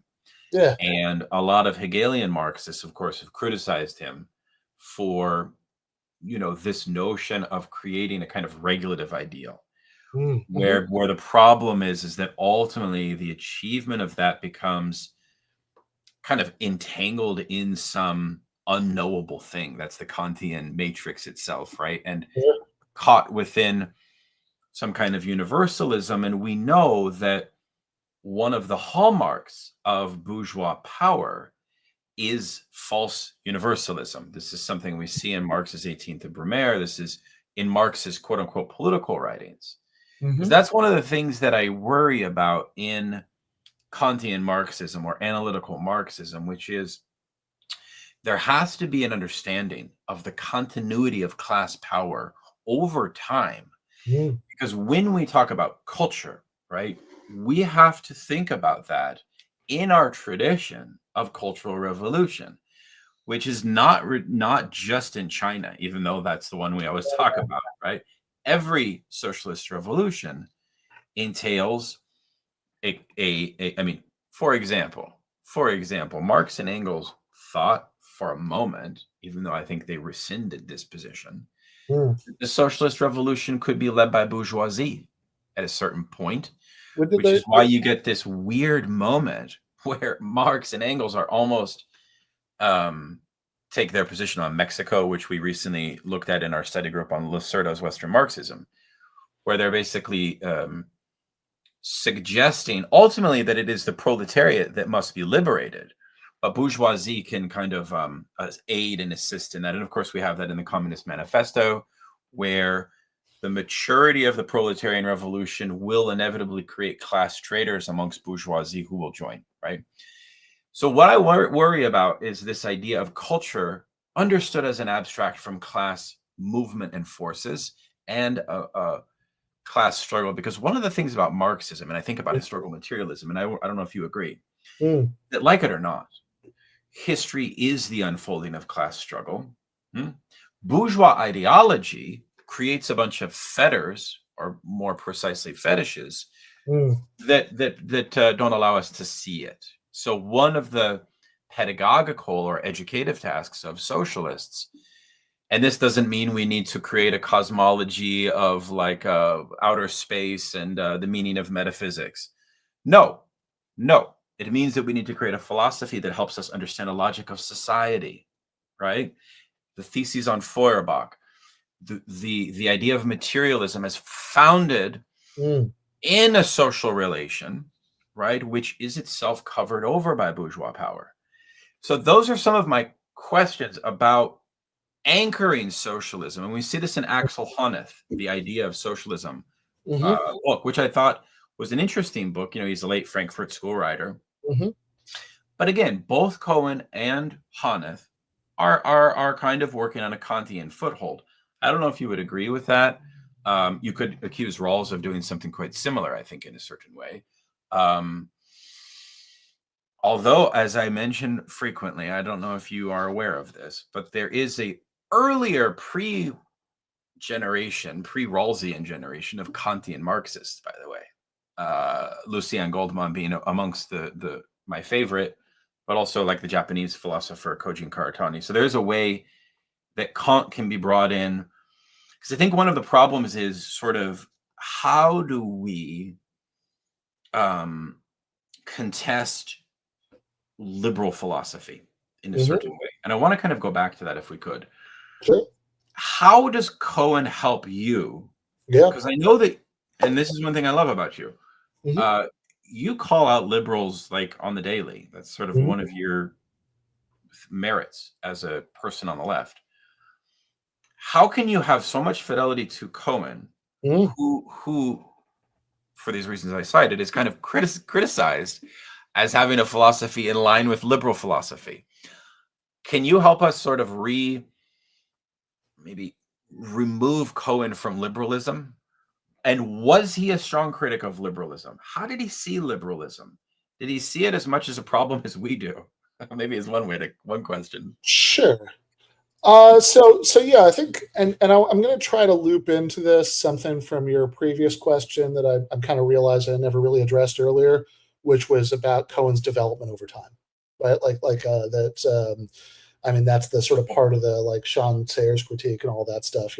I never really got into in the previous answer, right? So okay, so liberalism is, liberalism is a word that I think means very different things in very different contexts. It's one of those political words that's sort of used to mean a lot of things, and I think it's like oftentimes, I guess maybe the analytic philosopher in me wants to like disambiguate like carefully. Okay, like, do you mean this? Do you mean that? Right? But I think that as far as Cohen's relationship to liberalism goes, I mean, look, I think he certainly saw the critique of Rawls, which was like a good part of like what he was doing in like the last like decade of his life in particular, right? Like I think he saw that as like, oh, here's, I'm sort of fighting against this like kind of like milquetoast liberal way of understanding justice in favor of this more radical egalitarianism. Like, I mean, whether you agree with his characterization of it or not, I mean, I think that's definitely Cohen's self-understanding. Yeah, okay, so one clarification question. Sure.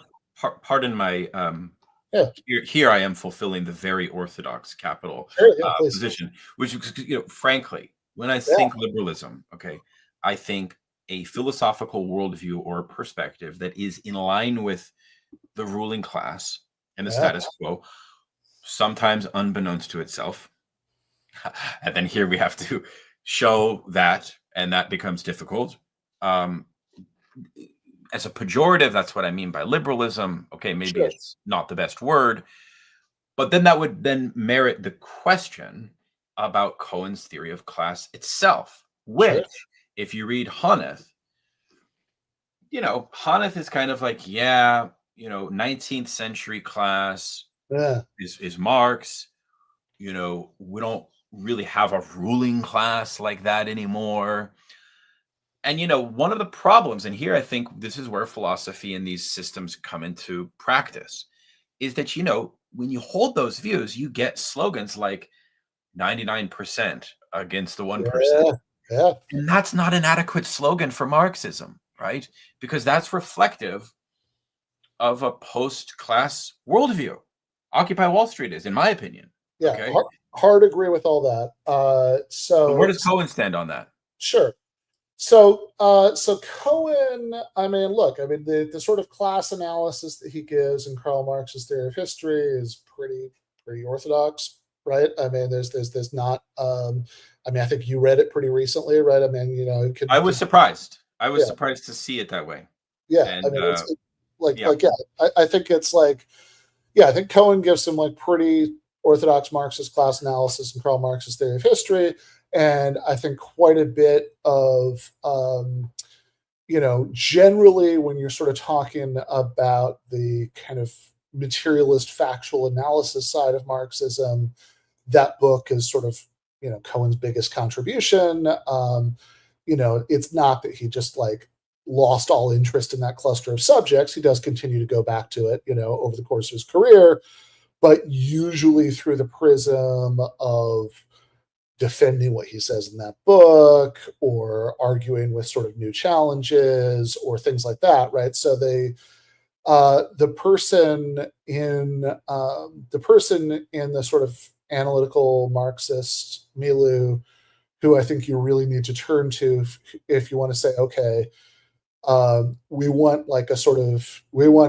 interesting development of class analysis, right? Beyond the sort of very standard stuff that Cohen says in Karl Marx's Theory of History, would be Eric Olin Wright, right? I mean, that's who I'd really turn to there.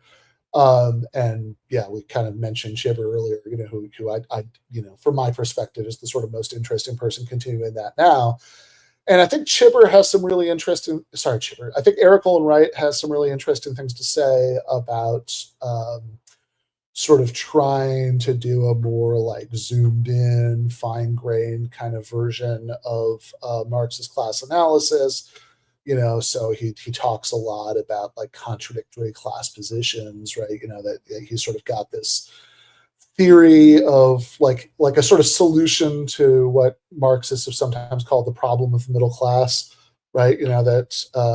That's like if you have this kind of binary map of class relations that's just all about workers and capitalists, then what do you do about all of these what we would sort of intuitively call middle class layers before we start worried about giving a more precise analysis?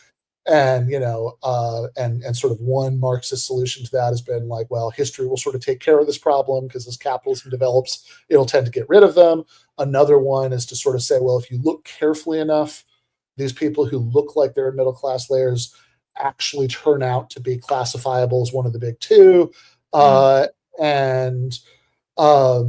And then a very different kind of analysis is this whole sort of tradition of like PMC theory, right? That says that actually there is, even beyond the sort of petty bourgeoisie that Marx wrote about, right? There's this class that is just its own thing, right? Which sort of coming through like Barbara Ehrenreich up to people like Catherine Liu. In a weird way, I think there's also a kind of tangled intellectual history here that I'm probably not the person who's best equipped to give, but I think it's like I would read the shit out of somebody giving it, which would be like sort of thinking hard about like the through lines between like the James Burnham stuff that actually ends up influencing lots of people on the intellectual right, and different versions of like PMC theory on the Marxist left. But in any case, Wright has this very different view on that, right? Like he has, he sort of says, okay, well, we can, the same way that literal maps, you might need different maps for different kinds of purposes, like you can have maps that just sort of show you, where the cities are and what the like political lines are, right? Between different nations, or you could have topographical maps, relief maps, other kinds of things that might make sense for different purposes. Wright says, okay, well, there are different kinds of maps of class positions and relations that you might want for different purposes. So he sort of says, if you're thinking about these kind of big epochal 1859 preface kinds of purposes, then this sort of two position map of like workers and capitalists might really be what's like most relevant to that purpose. But Cohen doesn't go into class because he doesn't delve into sociology too much. Not too much. No. He's like, again, on the sort of, he does say some stuff. He says some stuff I actually find interesting and valuable about class analysis in Karl Marx's Theory of History, but that is avowedly not the point of that book, right? Got it. That's so, and I would just say, like, because I do want to, I did just want to touch on two things. One of them is the point of what you said last that I really agree with and want to build on, right? About how, like, if you're just kind of talking about like we are the 99% and all that stuff, right? That's like this very importantly non-Marxist analysis. You can see, Ben, you have to admit, you can see how, like, let's take two examples. Sure. His theory of exploitation, which exceeds beyond Marx in an interesting way. And then his theory of a general idea of egalitarianism, which, of course, on that point, I just wanted to say one quick thing, so hold your thought. You can see how there does emerge a political perspective from these positions, which we can't. I still think he's a creature of his time, and mainly his time being the birth of neoliberalism and the great defeat of the working class movement in some sense, right? This is when Cohen is writing. He's a product of the Thatcher Reagan revolution. That's the background conditions of his time, and he's also operating in a moment in which Marxism is going out of vogue in a certain way, or becoming caught within an academic machinery. So I don't want to like fully chastise him, but I also think that we should be very critical of that, because I think it goes back to the responsibility of intellectuals, right? which is Sure. that your frameworks as a public figure who's celebrated by the Academy, celebrated by your peers, giving the Gifford Lecture, things like that. Yeah. I would contend, even though we live in an extremely intellectual culture, I would contend that those epistemologies, those philosophies have huge actual impacts on the way that people organize their theories of social change and so on. So would you be willing to be self-critical of Cohen in this regard? Or would you say, well, no, because he didn't, that wasn't really his concern? How would you parse that? Because Okay. I myself, I mean, I I want to want make to hear where are you critical of Cohen? That's sure. what I want Okay. to hear. Okay. So we'll do that, right? I do just want to say though, right? So because you said a bunch of things, right? Like I don't want to lose some of these threads, right? Of this that. So I think that I don't think, right, because I think that, like, if you look at what Cohen says about exploitation, I mean, there is there's a heterodox element to it, as far as, like, as far as sort of prying apart like the claim about exploitation for the understanding of value. But he does ultimately say, I mean, like, as you kind of saw in that video clip of him we watched earlier, right, that that the exploitation is ultimately about what workers have to are forced by their economic circumstances to give up in capitalist employment contracts, because they have they have nothing to sell but their labor, right? So that exploitation is about that which is produced by workers, which is the surplus that's extracted by capitalists, right? Like, and I think when you talk about the sort of view about egalitarianism, look, I mean, I would just point out that in Capital, right, like Marx pretty explicitly at a few points is like makes clear that one of the reasons that he finds exploitation so objectionable is precisely because it leads to such an appalling level of inequality in how in distribution, right? That, like, he I mean, there's even a point I want to say in, like, chapter 17 maybe, right, like, where he's talking about he's like going through all these different scenarios for it's like, okay, the length of the working day, the intensity, and all this stuff, and, like, okay, if you toggle this variable, right, but you keep the other one constant, or you change both at the same time, or whatever. And there's even a place in that discussion where Marx says, hey, okay, so here's a scenario where if everything goes like this, that, and that, then the workers' wages and the capitalist profits are going up at the same time. And that sounds great, right?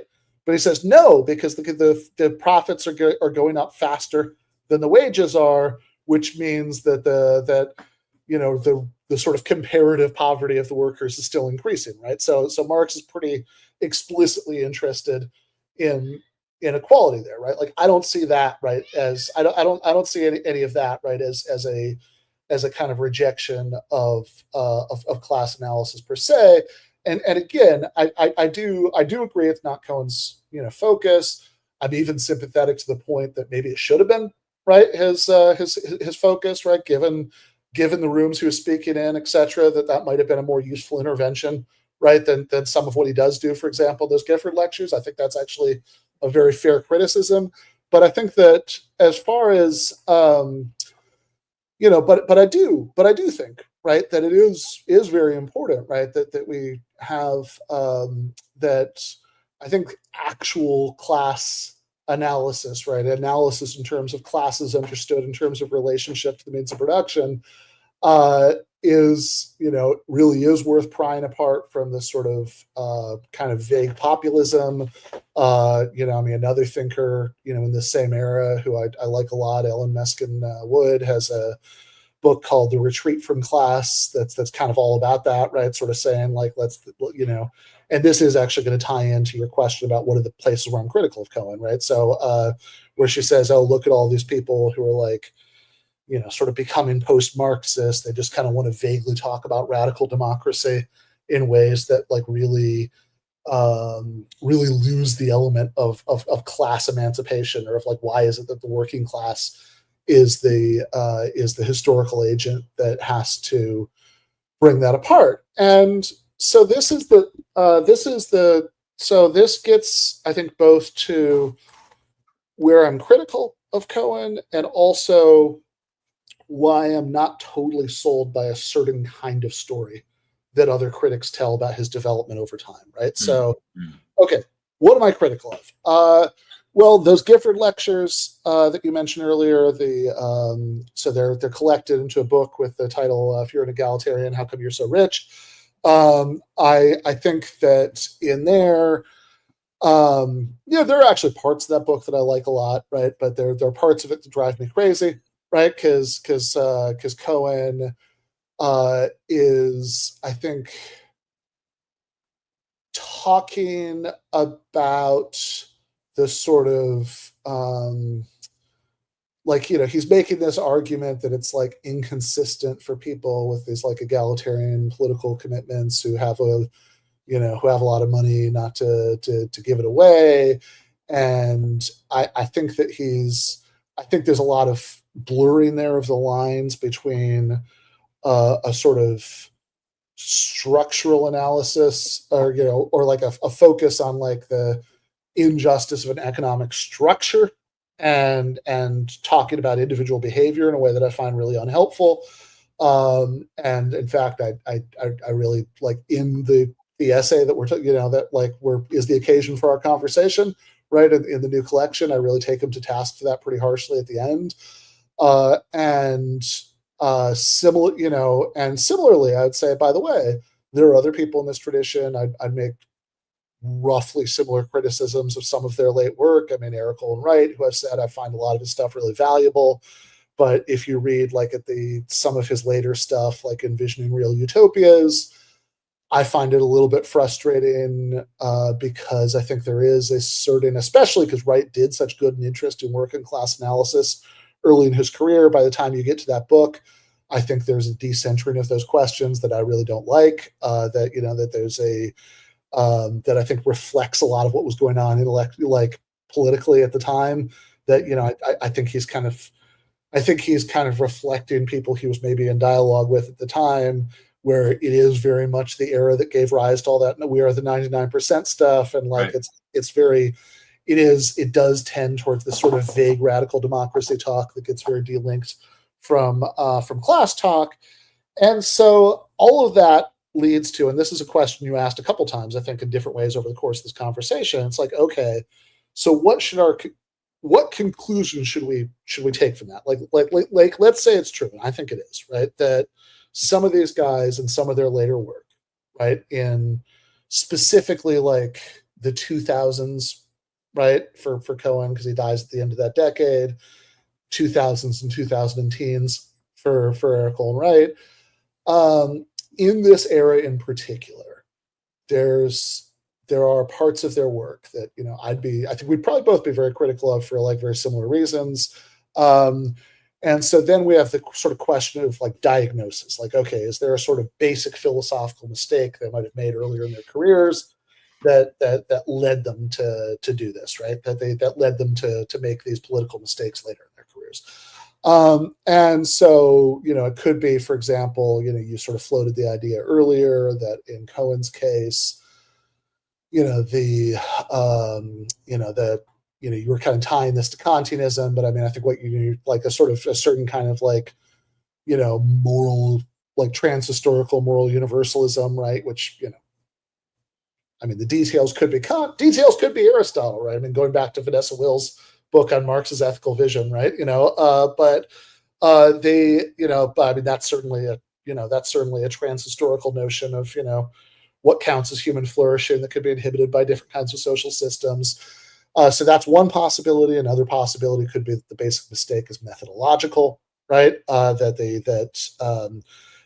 it's like, oh, see, it's not being dialectical enough. That's the problem, right? Sort of adopting this like bourgeois social sciences methodology, and I find all that very unconvincing for basically two reasons, right? Just really quickly, one, I think in Cohen's case in particular, if you're going to sort of tell the story about like, oh, the sort of basic philosophical mistake is the sort of moral views, right? The normative views that he'd spend so much time on later in his life. I would just point out, right? I mean, this is that all of those normative views were already there actually before Karl Marx's Theory of History. If you go back to, so the first edition of Karl Marx's Theory of History comes out in 1979. If you go back, I think 2 years earlier than that, right, to Cohen's paper on Nozick and Wilt Chamberlain, and there, I mean, you can see, all of the basic views about this sort of, okay, what's the relationship between justice and equality, and how does community enter into all this, right? Like, obviously it would be like worked out in a much more elaborate way later, right? But like all the basic views are there in 1977, right? So if the kind of story you want to tell about Cohen is, okay, in Karl Marx's Theory of History, he's doing stuff that, however flawed you might think it is in this or that way, right, is like sort of this kind of interested in more Marxist stuff. And then like later on, he becomes a bourgeois idealist because he's, thinking too much about, universal morality. I think the chronology doesn't really work, right? So that's one reason. Got it. My other reason, right? My other reason, and this actually might be the more interesting one ultimately, is when people say things like this. It's like, oh, see, these analytical Marxists, right? They tried to, they weren't dialectical enough, or they tried to combine this analytic philosophy, or maybe it was the Kantianism or whatever, right? And that's, that leads them off the path. I think if we're going to seriously evaluate that claim, what we need to do is we need to compare the track records. You're saying it's a Spider-Man meme. Yeah, exactly. Right. It's like, look, compare the late work of Cohen or Erickel and Wright to what was going on with an awful lot of people in very continental Marxist spaces. Sure, I mean, hegemony and fucking socialist strategy. I mean, come on, right? It's like, I think if anything, like, Cohen and Wright, if we're grading on a curve, right, like are actually stay much more orthodox than a lot of people, a lot of continental Marxist intellectuals who went totally off the rails into this post-Marxist identity politics, modernism, all that stuff, right? Yeah. Right. Yeah, we're doing a work on a study group right now on Frederick Jameson's 1981 book, The Political Unconscious. And I was thinking of you reading it, Ben, because it's a book that G.A. Cohen would hold up as his example of everything that's wrong in, well, Hegelian Marxism, let's call it, right? Because it's not just Hegel, it's like this amazing eclectic ecumenicism where Jameson's incorporating semiotics, medieval historicism, Deleuze and Guattari, Louis Althusser, Lukács's Hegelian Marxism, with systems that are ostensibly opposed to that, but he's making this grand synthesis, which is intellectually very fecund and extremely titillating and beautiful to read, and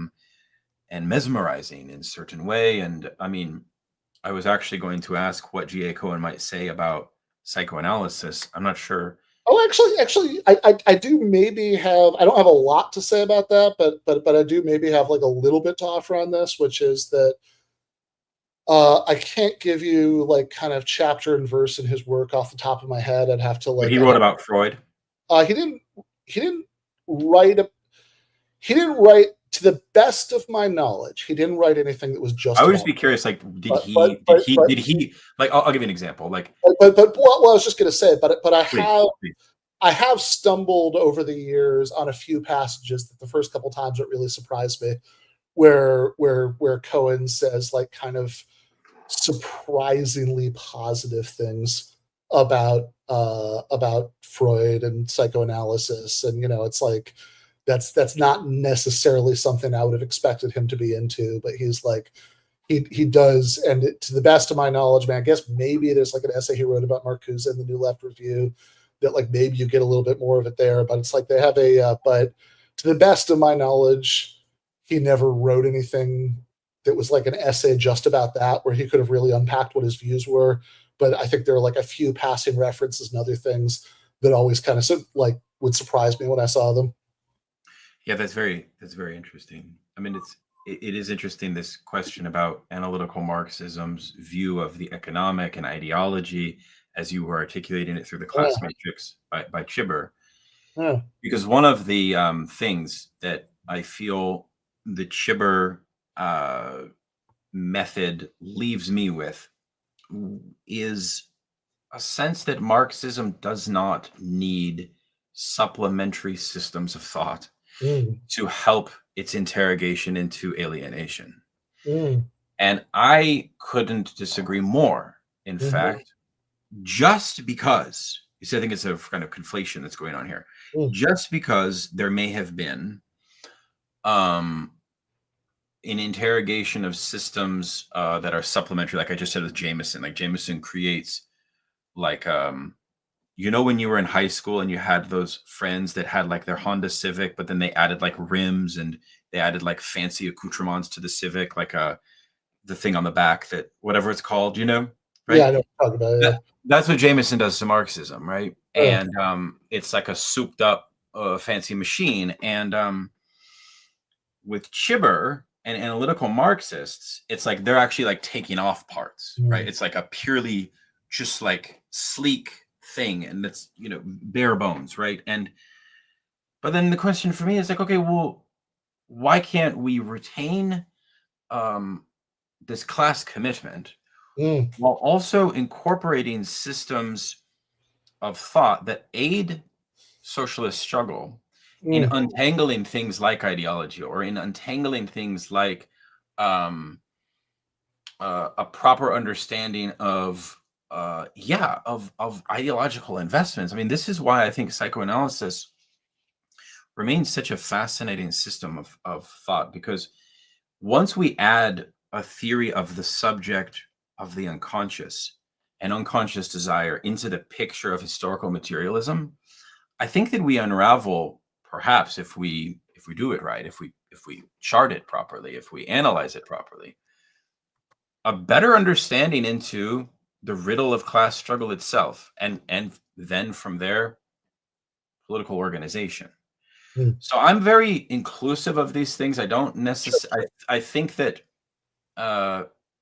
that's one problem that I see, but perhaps Chibber himself is very singular, and perhaps, to your earlier point, the analytical Marxism itself is not some unitary endeavor, right? That's necessarily guided by a figurehead of thought that sets an agenda. No, analytical Marxism, as you say, is a heterogeneous field. It is still a slightly unclear what unifies analytical Marxism. Could you reflect on that perhaps today? You are already articulated it for Cohen at the kind of founding generation, what unified them. But what's maybe the future of analytical Marxism? And how does one join the pack or the gang, as it were, right? Are you looking for converts? Is that what's going on here? Because I feel like Hegelian Marxism is really good at building converts. And of course, people criticize it for that because it has a quasi-religious aspect to it. Analytical Marxism, I wonder though, what is the project, and what are the unifying, if any? Maybe there's not much that unifies it today. And one thing, final point, is probably you want to be careful of. Is to say, well, it's unified by some academic thing, because that's probably what you don't want it, and especially because I know you're a very interesting public thinker. So how do we think the future of analytical philosophy, analytical Marxism, what unites it, and is this a project that's seeking new members, so to speak? Sure. On the final point, yes, I'll just start with that because that could be the most succinct answer, right? Answer to the last question is yes. As far as what, so like, given that different analytical Marxists have wildly disagreed with each other over questions like exactly how to understand what exploitation is, or whether, like, rational choice frameworks are sort of a useful, like, tool for, like, for understanding Marxist claims about class or historical materialism, or whatever. We could pick a bunch of other subjects that, like, analytical Marxists have disagreed with each other about, right? So given that they've often disagreed with one another's conclusions, what is it that makes this a sort of common project, right? And so I think what makes a common project, I mean, you sort of said, okay, you don't want to be anything academic. I'd say, like, maybe it's worth making a distinction here between like things being academic in the sense of being abstract and theoretical, and things being academic in the sense of being, like, institutionally linked to universities, right? That they have I think is that latter problem. Yeah. Because I think, look, I mean, I think I've been pretty I think I've been pretty open about this. One of the things that I've really realized about myself in the last 5 years or so is that I kind of actively dislike most academics. Yeah. There goes half our audience. No. Yeah. I'm sure you're all Sorry, one of the good ones. Every single person watching this, you're one of the good ones. Yeah. No, I think there are a lot of things about the culture of academia and the sort of politics that tend to arise out of the culture of academia, and sort of tend to infect everybody, even if they think of themselves as a super radical, and whatever. I guess maybe this is an entirely different conversation, but this is but there's a lot that I don't like there, right? But of course, I mean, look, universities are the place that in society as it's organized right now, people are given, to an ever decreasing extent, right? The last 5 people who still have tenure track jobs, people are given the time and resources and all that stuff to explore interesting theoretical topics.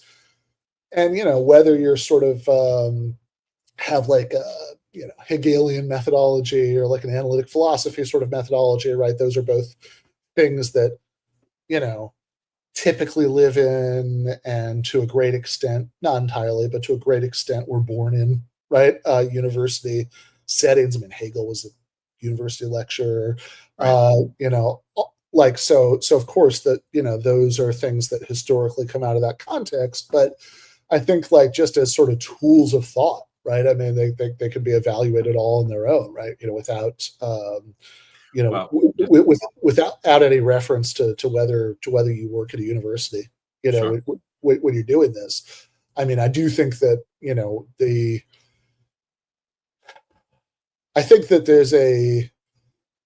there's something to be said for, like, I think there's actually a useful discipline that's imposed by writing for non-university audiences, that, even if you're trying to sort of take things that might have originally been developed in academic articles, etc., that it forces you to think harder about what the point is, why anybody should care, like which parts actually matter, But one thing is that you need academic training in order to do that. That is also true. Also very true, right? So it's like, that's also another true. thing about Hegel. Yeah. Everybody should go read Engels' book, Ludwig Feuerbach and the End of Classical German Philosophy. So where does he say classical German philosophy ends?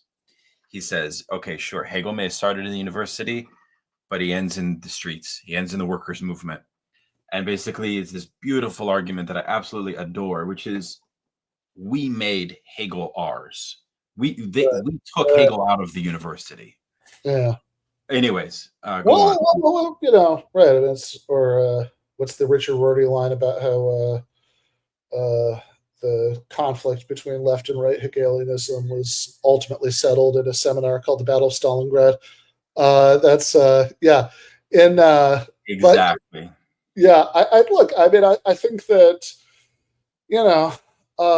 somebody, I mean, look, I would actually say, right, that, somebody like Schibber is actually like whatever you think of, of his faults or virtues, or whether he's too pugilistic or whatever, right? Like, I think that he is actually somebody who's good at speaking to non-academic audiences. I think you actually will, anecdotally, so who knows, right? But like anecdotally, it does seem to me that a lot of people who actually are like organizers, in like oftentimes, do seem to find value in a lot of what he says, and it's like, look, I mean, I don't, I mean, I think, there are two different, overlapping, right? But there are two different contexts at play here, right? One is sort of having very abstract discussions about Marxist theory, which is something, I think you and I both enjoy quite a bit. And then there's the, the taking it to the streets, right? Like how do you sort of take what you get out of that process and like distill it into something that can be useful for, or how do you speak to the dissatisfaction of the people sure, that is unarticulated, right? yeah, By common intellectuals. And I think Marxists have uniquely, historically, been the ones to do that. And I think that we still do. I think that mm, we still do. I think the post-pandemic democratization of the public sphere that has allowed for a plurality of different voices in the Marxist space to emerge is totally to be welcomed, and yep, a yep, major, frankly, a probably some type of threat to the university, which it should be, yeah, I hope so. right? But again, going back to this question about converts, so yeah, okay, we don't know exactly what that looks like, but in principle, you're trying Yeah, to no, look, grant I mean, him. I mean, and I would say, like, I don't see the two questions as entirely distinct, right? I think, you know, I mean, you asked some other stuff earlier that was interesting that I'd be happy to circle back to if you want, but I Sure, mean, sure, sure. just to like focus on I this, right? always ask like 5 questions at once, so just bear with Yeah, me. yeah, no Go problem. ahead. So I had a like, but just to focus on this, right? It's like, at least for me, right? At least autobiographically, I've never seen these as entirely separate questions, right? So the sort of the one is the kind of seeking converts for analytical Marxism question, and the other is the taking it to the streets question, right? Because for me, like, look, I think that the sort of characteristic virtues of analytical Marxist work include the fact that that, like, I'm not, without generalizing too much, right? I mean, it's like this is a tradition that's produced a lot of extraordinarily clear and accessible work, right? Like, there might be complicated stuff going on in it, right? But you're generally not going to sit down and start reading and just um, be totally lost because it's going to be assumed that you're already familiar with a zillion other things that you'd have Right. to spend all afternoon at the library to track down, right? That they have that I think that and I think I think the sort of thing, right? So it's like we kind of spent a while earlier kind of doing the kind of finicky technical version of this, right? Right. That's the sort of like, okay, what unites different analytical Marxist thinkers at the level of like how to think about sort of precise methodological claims, right? Hmm. But like, I think that the sort of more immediate intuitive version of that is that it's like, look, the kind of, when I try to, seek converts in the sense of like trying to get people who are interested in Marxist theory to do it in a more analytical Marxisty sort of way, right?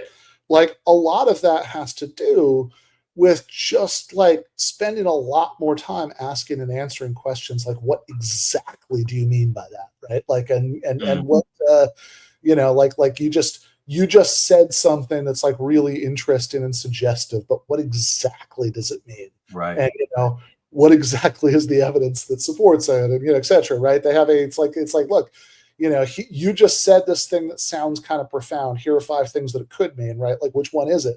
And Right. I think that, I'm not saying it's the same thing, but I think it's very closely related to the question of how do you distill, what might originally be academic work, right, into a way that is accessible and useful for No, I think that's work. totally spot on. That's totally spot on, and I think the use of the word scientific, which we haven't talked about, right? Mhm. I find really cool because you're not saying philosophical socialism, which would Right. be like this Socratic gesture, which is like, yeah, we're socialists, we talk about books, but that's not all we do. We help you find out what you really want and what you're really driving towards, right? This kind of Socratic impulse. So I think there's that, but I wanted to also, so hold your thought on following that, but also we do need to get to, and I know it's getting late, we do need to get to why you use the word scientific socialism. Sure. Yeah. So let's, that's very interesting to me, but please continue. Sure. Right. I mean, look, I think that, so, scientific socialism, one way of understanding what that means, right? Because it's like, okay, what is it?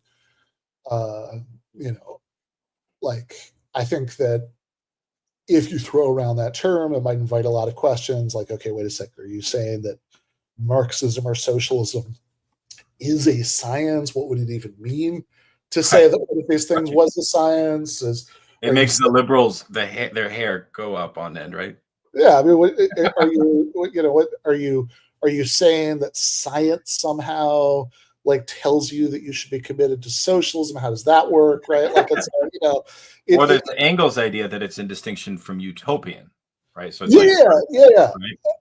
totally, right. So yeah, Ingalls is and actually there's a really interesting passage in that introduction to Karl Marx's theory of history I've gone back to several times, where Cohen kind of says in passing, in a way, it's kind of a shame that this phrase didn't really just sort of take off, right? As the as like the kind of like dominant synonym for like what we generally think of as Marxism, right? Like that they have Mm, a, because like, and there is actually, I mean, there's a little bit of a side point, but I mean, there is something interesting here about like how ideas tend to remain attached to the ideas of their founders when they remain controversial, right? So for example, I don't think I've ever heard anybody referred to as an Einsteinian, right? Like that's just a word I don't think I've ever heard. I mean, maybe I guess I've heard it in the context of people saying like, oh, Einsteinian physics is different than Newtonian physics in this or that way, but I've never heard anybody like be like, oh, I'm an Einsteinian, right? Like that would be like a strange thing to say.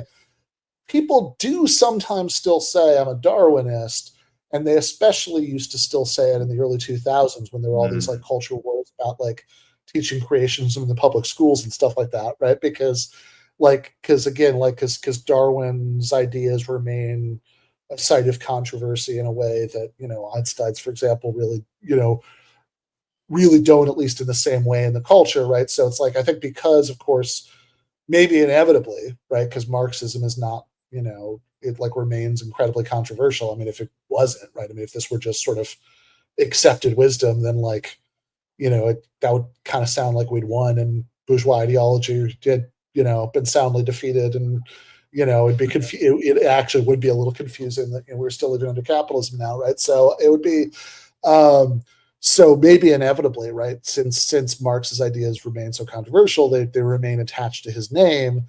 But he sort of says, yeah, look, maybe scientific socialism would have been better, right? Because that that way, like we would avoid having certain kinds of annoying conversations about, is this or that really, does this really count as Marxism if you disagree with this or that particular thing in Marx, right? And we could just sort of focus on like, okay, what's the larger thing, which is we're trying to do this this structural material analysis the kind of society that that we live in and how we got here, in order to produce a socialist outcome, right? Like that ultimately, I think I might be stealing this from conversation with Lee Phillips. I think ultimately, if we think of, like, this is a little bit of an imprecise way to talk, right? But if we do think of Marxism as something like a science, right, then it's an engineering science, right? In other words, it's the, like medicine or engineering, it's a science with a specific purpose, right? That it's not just sort of knowledge for the sake of knowledge, right? We're studying the world in order to figure out how to change it in a certain way, right? So when I think of, like, scientific socialism in that sense, what I would really think of is, like, okay, we're trying to, we're not doing like what Ingalls is accusing various utopian socialists of doing. We're not, or I don't know if you read, by the way, Bruno Leipold's Citizen Marx, but like there's some like super interesting stuff in there about like utopian socialists and his criticisms of them. But like we're not doing that, right? We're not just sort of thinking about like we're not just sort of thinking about the world we want and then kind of reacting in confusion to the fact that the world we have doesn't resemble it, right? We're trying to rigorously understand the world that we have using the best tools that we have available to us, right? That they have it. So, Marx is spending all day, every day in the reading room at the British Museum, like certainly reading things like factory inspectors' reports and and different kinds of like economic, tables and calculations, and also not for nothing, right? The reading and learning a tremendous amount from, even as he consistently found things to critique, the sort of classical bourgeois political economists, David Ricardo, people like that, right? And so, I think that the sort of, in the kind of spirit of analytical Marxism, I think the sort of thing to think about now is it's like, okay, well, what are the sort of the best kind of intellectual tools available to us for like rigorously understanding the structures of the world around us that we might get from the social sciences, for example, right? That is the sort of thing that generates like the kind of work that that Eric Allwright did, right? That Right. sometimes referred to as emancipatory social science. Right. And that's where I think, just to kind of loop this all the way back around to where we started the discussion, right? Like that, I think that sort of saying like, oh, we have our own sort of special methods for finding out the truth about the world, that's like distinct from like, and like everything that, the sort of tools of like ordinary social science or whatever, right? That's just kind of, that's like bourgeois science, that's bad, right? That where that can be a really dangerous attitude that can lead you to missing out on intellectual resources that might be really useful to you in Right. your project of understanding the world so you can understand how to change it. Mm-hmm. No, well said. I'm thinking here of my initial plea for something like worldview Marxism, tempered and modified through the historical record, recognizing things like, the Lysenko affair and this idea of proletarian science, which is what they relied on, right? Produced potentially disastrous results because the presupposition had some epistemological claim about the class, right? Of course, it's complex because their assumption about the working class was a mechanistic, static conception of the working class in a post-revolutionary situation. which didn't add up. And, then there's many examples of that, which we need to look carefully at, but still, nonetheless, something like, I would defend something like a worldview Marxism Mhm. from the position of a weakened class struggle, from the conjunctural point of our moment, right? Around the idea, building off of what you said in your review of Chibber, which is, the political organization of the working class needs a cultural strategy, needs an ideological strategy. So, anyways, that's the side point. But I do agree with the premise also that that Marx creates a sort of science of society and history that is the paramount, and that the superiority of Marxism dignifies that label of science. So I think that's a valid way to use the term. I would be remiss if I didn't make a plug Okay. for the book itself. So just want to thank everybody for such a rich conversation in the chat. And I want to share a link to, I put it in the chat as well. I'll put it in again. I want to share a link to the book so you guys can pick it up, pre-order it here from Revol Press, revolpress.com/flowers. A nice little endorsement from one of my favorite living philosophers, Ray Brassier, is right there. And you can click here on pre-order and you'll see the beautiful cover. We just want to also note that Revol Press is an independent press that I think is filling a very important space in left-wing critical theory publishing. So it's really, I think, a new effort, but one that is ambitious. And Mike Watson is an extremely rigorous editor. And so that's a huge benefit of publishing and writing for Revol Press. And I've been very impressed with everything they're doing. And I think that it's worth supporting efforts like this on the left. So check out the book and please order it. Thank you to Ben Burgis. We'll have to have you come back, Ben. Maybe you can offer I was thinking, with looking at the chat, a lot of people were saying how cool it is that you write, and I didn't really mention this when I introduced you, but maybe I should have. But one of your skills as a man on the left is that you really know how to write op-eds and opinion pieces. And, I know you have a Patreon and you're building your own community of converts, of course, but, I feel like maybe it would be interesting to offer like a course for how people can write op-eds. Maybe, I don't know if you've ever thought about doing that or something like that. You know what I mean? Yeah, that's a really interesting idea, actually. Because this is something I feel like I've kind of had to figure out in the last 6 years. Because I got, when I first started writing for Jacobin, I feel like Bhaskar Sankara kind of taught me a lot of that, right? Because I think he, because I think he gave me that job because he liked my book and like all that, but he had the editing process for a lot of those early Jacobin articles was pretty brutal, right? I mean, it was like a lot of it's like really figuring out how to do that.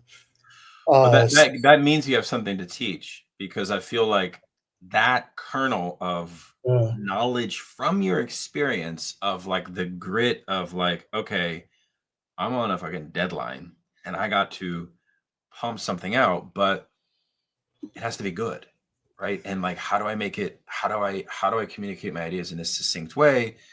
I feel like younger generations, a lot of folks that come to my Patreon, I feel like they do want to know how to do that kind of stuff. And I have only the School of Hard Knocks to teach, and I don't know if that's worth anything. But maybe there's something you could offer. I think that there is. No, I think that's a really good idea. I'd actually like never thought about that. I mean, I have I teach, I've taught classes through my Patreon, but it's like on like capital and stuff. I never would have thought to do that, but I actually think that's I think that's a good idea. I think I'm gonna mull what that would look like. Especially even for philosophers, it's like Yeah. it's a tough one because you got to go through all of these stages of your work, and there's the notes, and then there's academic feedback. But then the question is, how do you take, and I've only just started this, I've only written a popular book like once, but how do you take those ideas for a popular audience? That would be another part where I'd be curious to see what you would say. Mhm. Cool. All right. Well, happy weekend. Happy Friday, comrades. Cheers to Ben. I hope you have a nice weekend. You're not in Mexico. You are No, in. yeah, I actually just got back to Los Angeles. I've been traveling for like a week. I got once a year I try to get together with my best friends from high school I stay in touch with in Michigan. So I just gotten back from doing that, and I gave like a talk to the Detroit DSA while I was around. So I just got back here. I'm not going to get back to Mexico for like another week or two probably, but it is very nice and sunny here in Southern California too. All right. Well, on that note, we'll say goodbye. Ben, just hang tight. I'm just going to end the stream. I'll say goodbye to you. Goodbye to everyone that tuned in. Really appreciate it. It was a fun time. We'll be back soon.